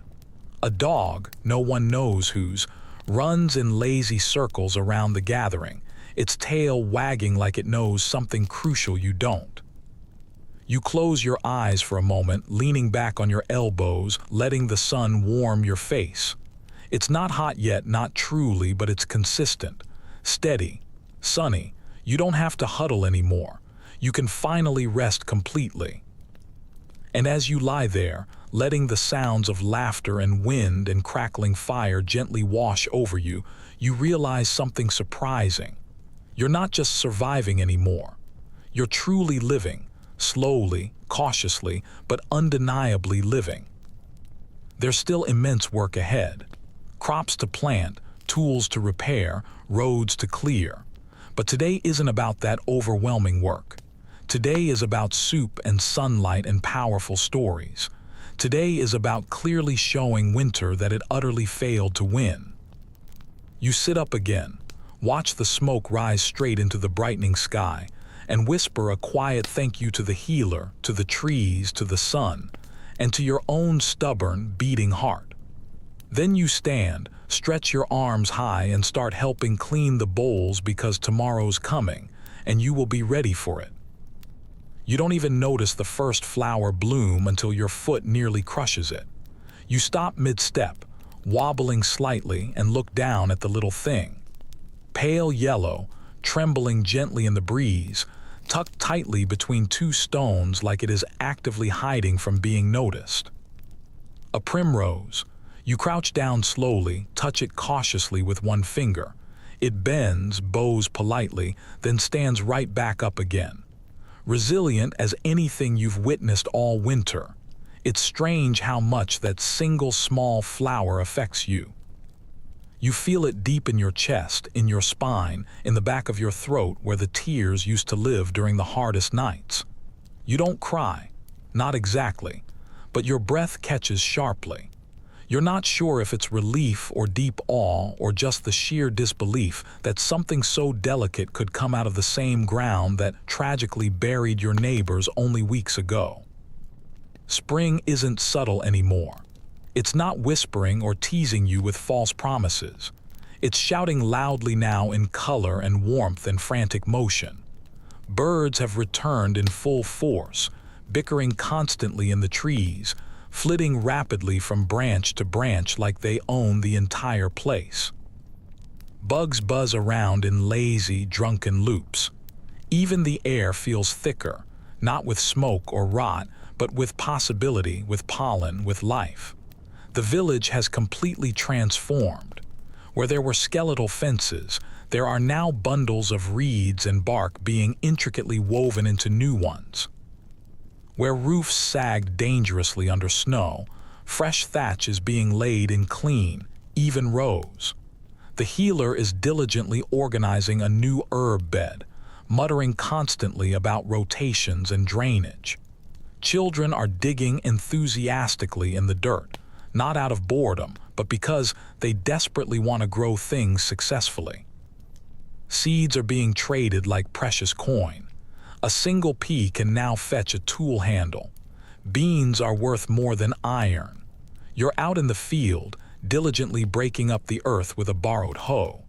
Your muscles are screaming from the immense effort, but your mouth is curled into the beginning of a smile. The soil is damp but giving, black and incredibly rich. Worms wriggle quickly out of your path like living exclamation marks. You haven't planted anything yet, but just working the land feels like a kind of sacred promise. Cadon ambles by slowly with a wheelbarrow full of compost that smells exactly like the devil's bath water. "The good stuff," he says, grinning widely. "Gonna make the turnips sing." You gag theatrically, and he cackles loudly as he keeps moving. You swear he's actually gaining weight now. His cheeks are less sunken, his eyes less glassy. He's still a walking fire hazard with a beard like wild moss, but he's definitely back to himself. So are you. Later that day, you help raise a fence post with 3 others, your hands blistering, the wood creaking loudly. It's rough, back-breaking work, but there's no frostbite to fight. No bone-deep chill, just the usual aches and grunts of hard labor. You don't miss any of the cold at all. In the evening, there's another gathering. This one less spontaneous, more deliberate, an actual festival, or at least the closest thing your little muddy village can manage. A circle of stones is cleared completely. Torches are lit brightly. Someone drums rhythmically on the bottom of a broken bucket. The kids dance like frenzied goblins. A girl sings a song you haven't heard since you were a young child, about green men and laughing rivers and animals that talk in riddles. The healer passes around a bowl of spring tonic, some awful brew of greens and vinegar and mysterious things she claims are cleansing. It tastes exactly like swamp water. You drink it anyway. Everyone does. It's tradition now. If you've lived this long, you might as well drink the swamp. There's a moment, just one, when someone suggests a blessing, an offering. Not to the old gods exactly, and not to the new ones either, but specifically to life, to the turning of the year. So someone finds a stone, and another sets a small sprig of chickweed on it, and a third lays a boiled egg, likely from a hen that only just remembered how to lay after months of silence. You all stand in a circle, eyes closed. It's quiet, not truly reverent, but respectful, like you're acknowledging something much bigger than yourselves. Not a god, maybe, but a pattern, a cycle. The thing that keeps the sun rising and the earth thawing and the blood pumping strongly through your stubborn, frost-bitten heart. And when it's finally done, you eat. Not bark soup this time, real food. Greens and mushrooms and fish someone pulled from the still-chilled stream. Even bread. Actual bread from the barley someone miraculously saved all winter. It's flat and gritty and beautifully delicious. You chew slowly, letting every bite vividly remind you that you're alive. There's debate always among scholars and archaeologists about the seasonal rhythms of early medieval Britain. Some say communities celebrated the equinoxes, aligning their planting to the sun's cycle. Others think those ideas came later or were borrowed or mixed in from other cultures. But honestly, you don't care at all what the historians say now.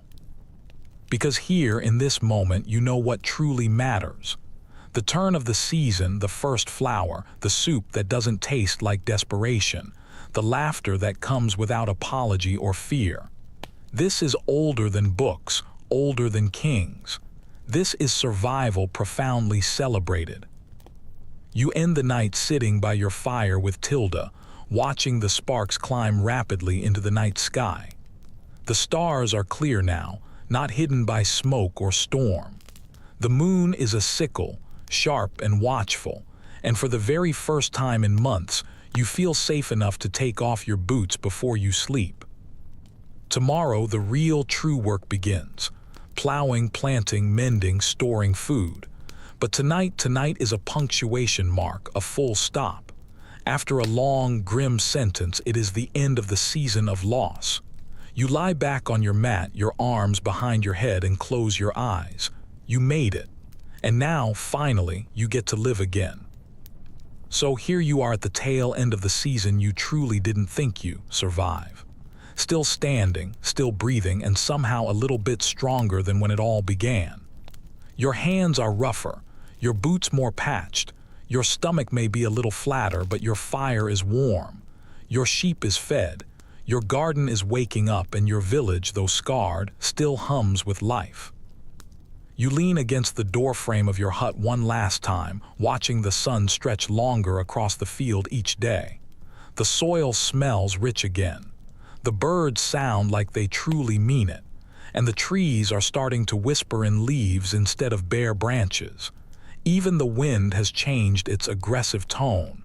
It no longer cuts, it gently carries. Inside, Tilda snores contentedly. Outside, someone laughs loudly. You don't forget the hunger or the cold or the terrifying silence that filled the sky when it was too cold even for wolves. But now you have stories to tell others. You have soup to make that won't instantly turn your face inside out with revulsion. You have work to do, real work, living work, the kind that smells richly like dirt under your nails and not like smoke deep in your lungs. And most of all, you have time again. Time to walk, to plant, to sleep soundly without one eye anxiously open. Spring has truly arrived. Not like a storm, not like a weak promise, but like a well-earned, deeply needed breath. You take that breath now, slow, deep, grateful. And for the first time in a long, long while, you let yourself imagine next winter, not with absolute fear, but with understanding. Because now you know exactly how to make it.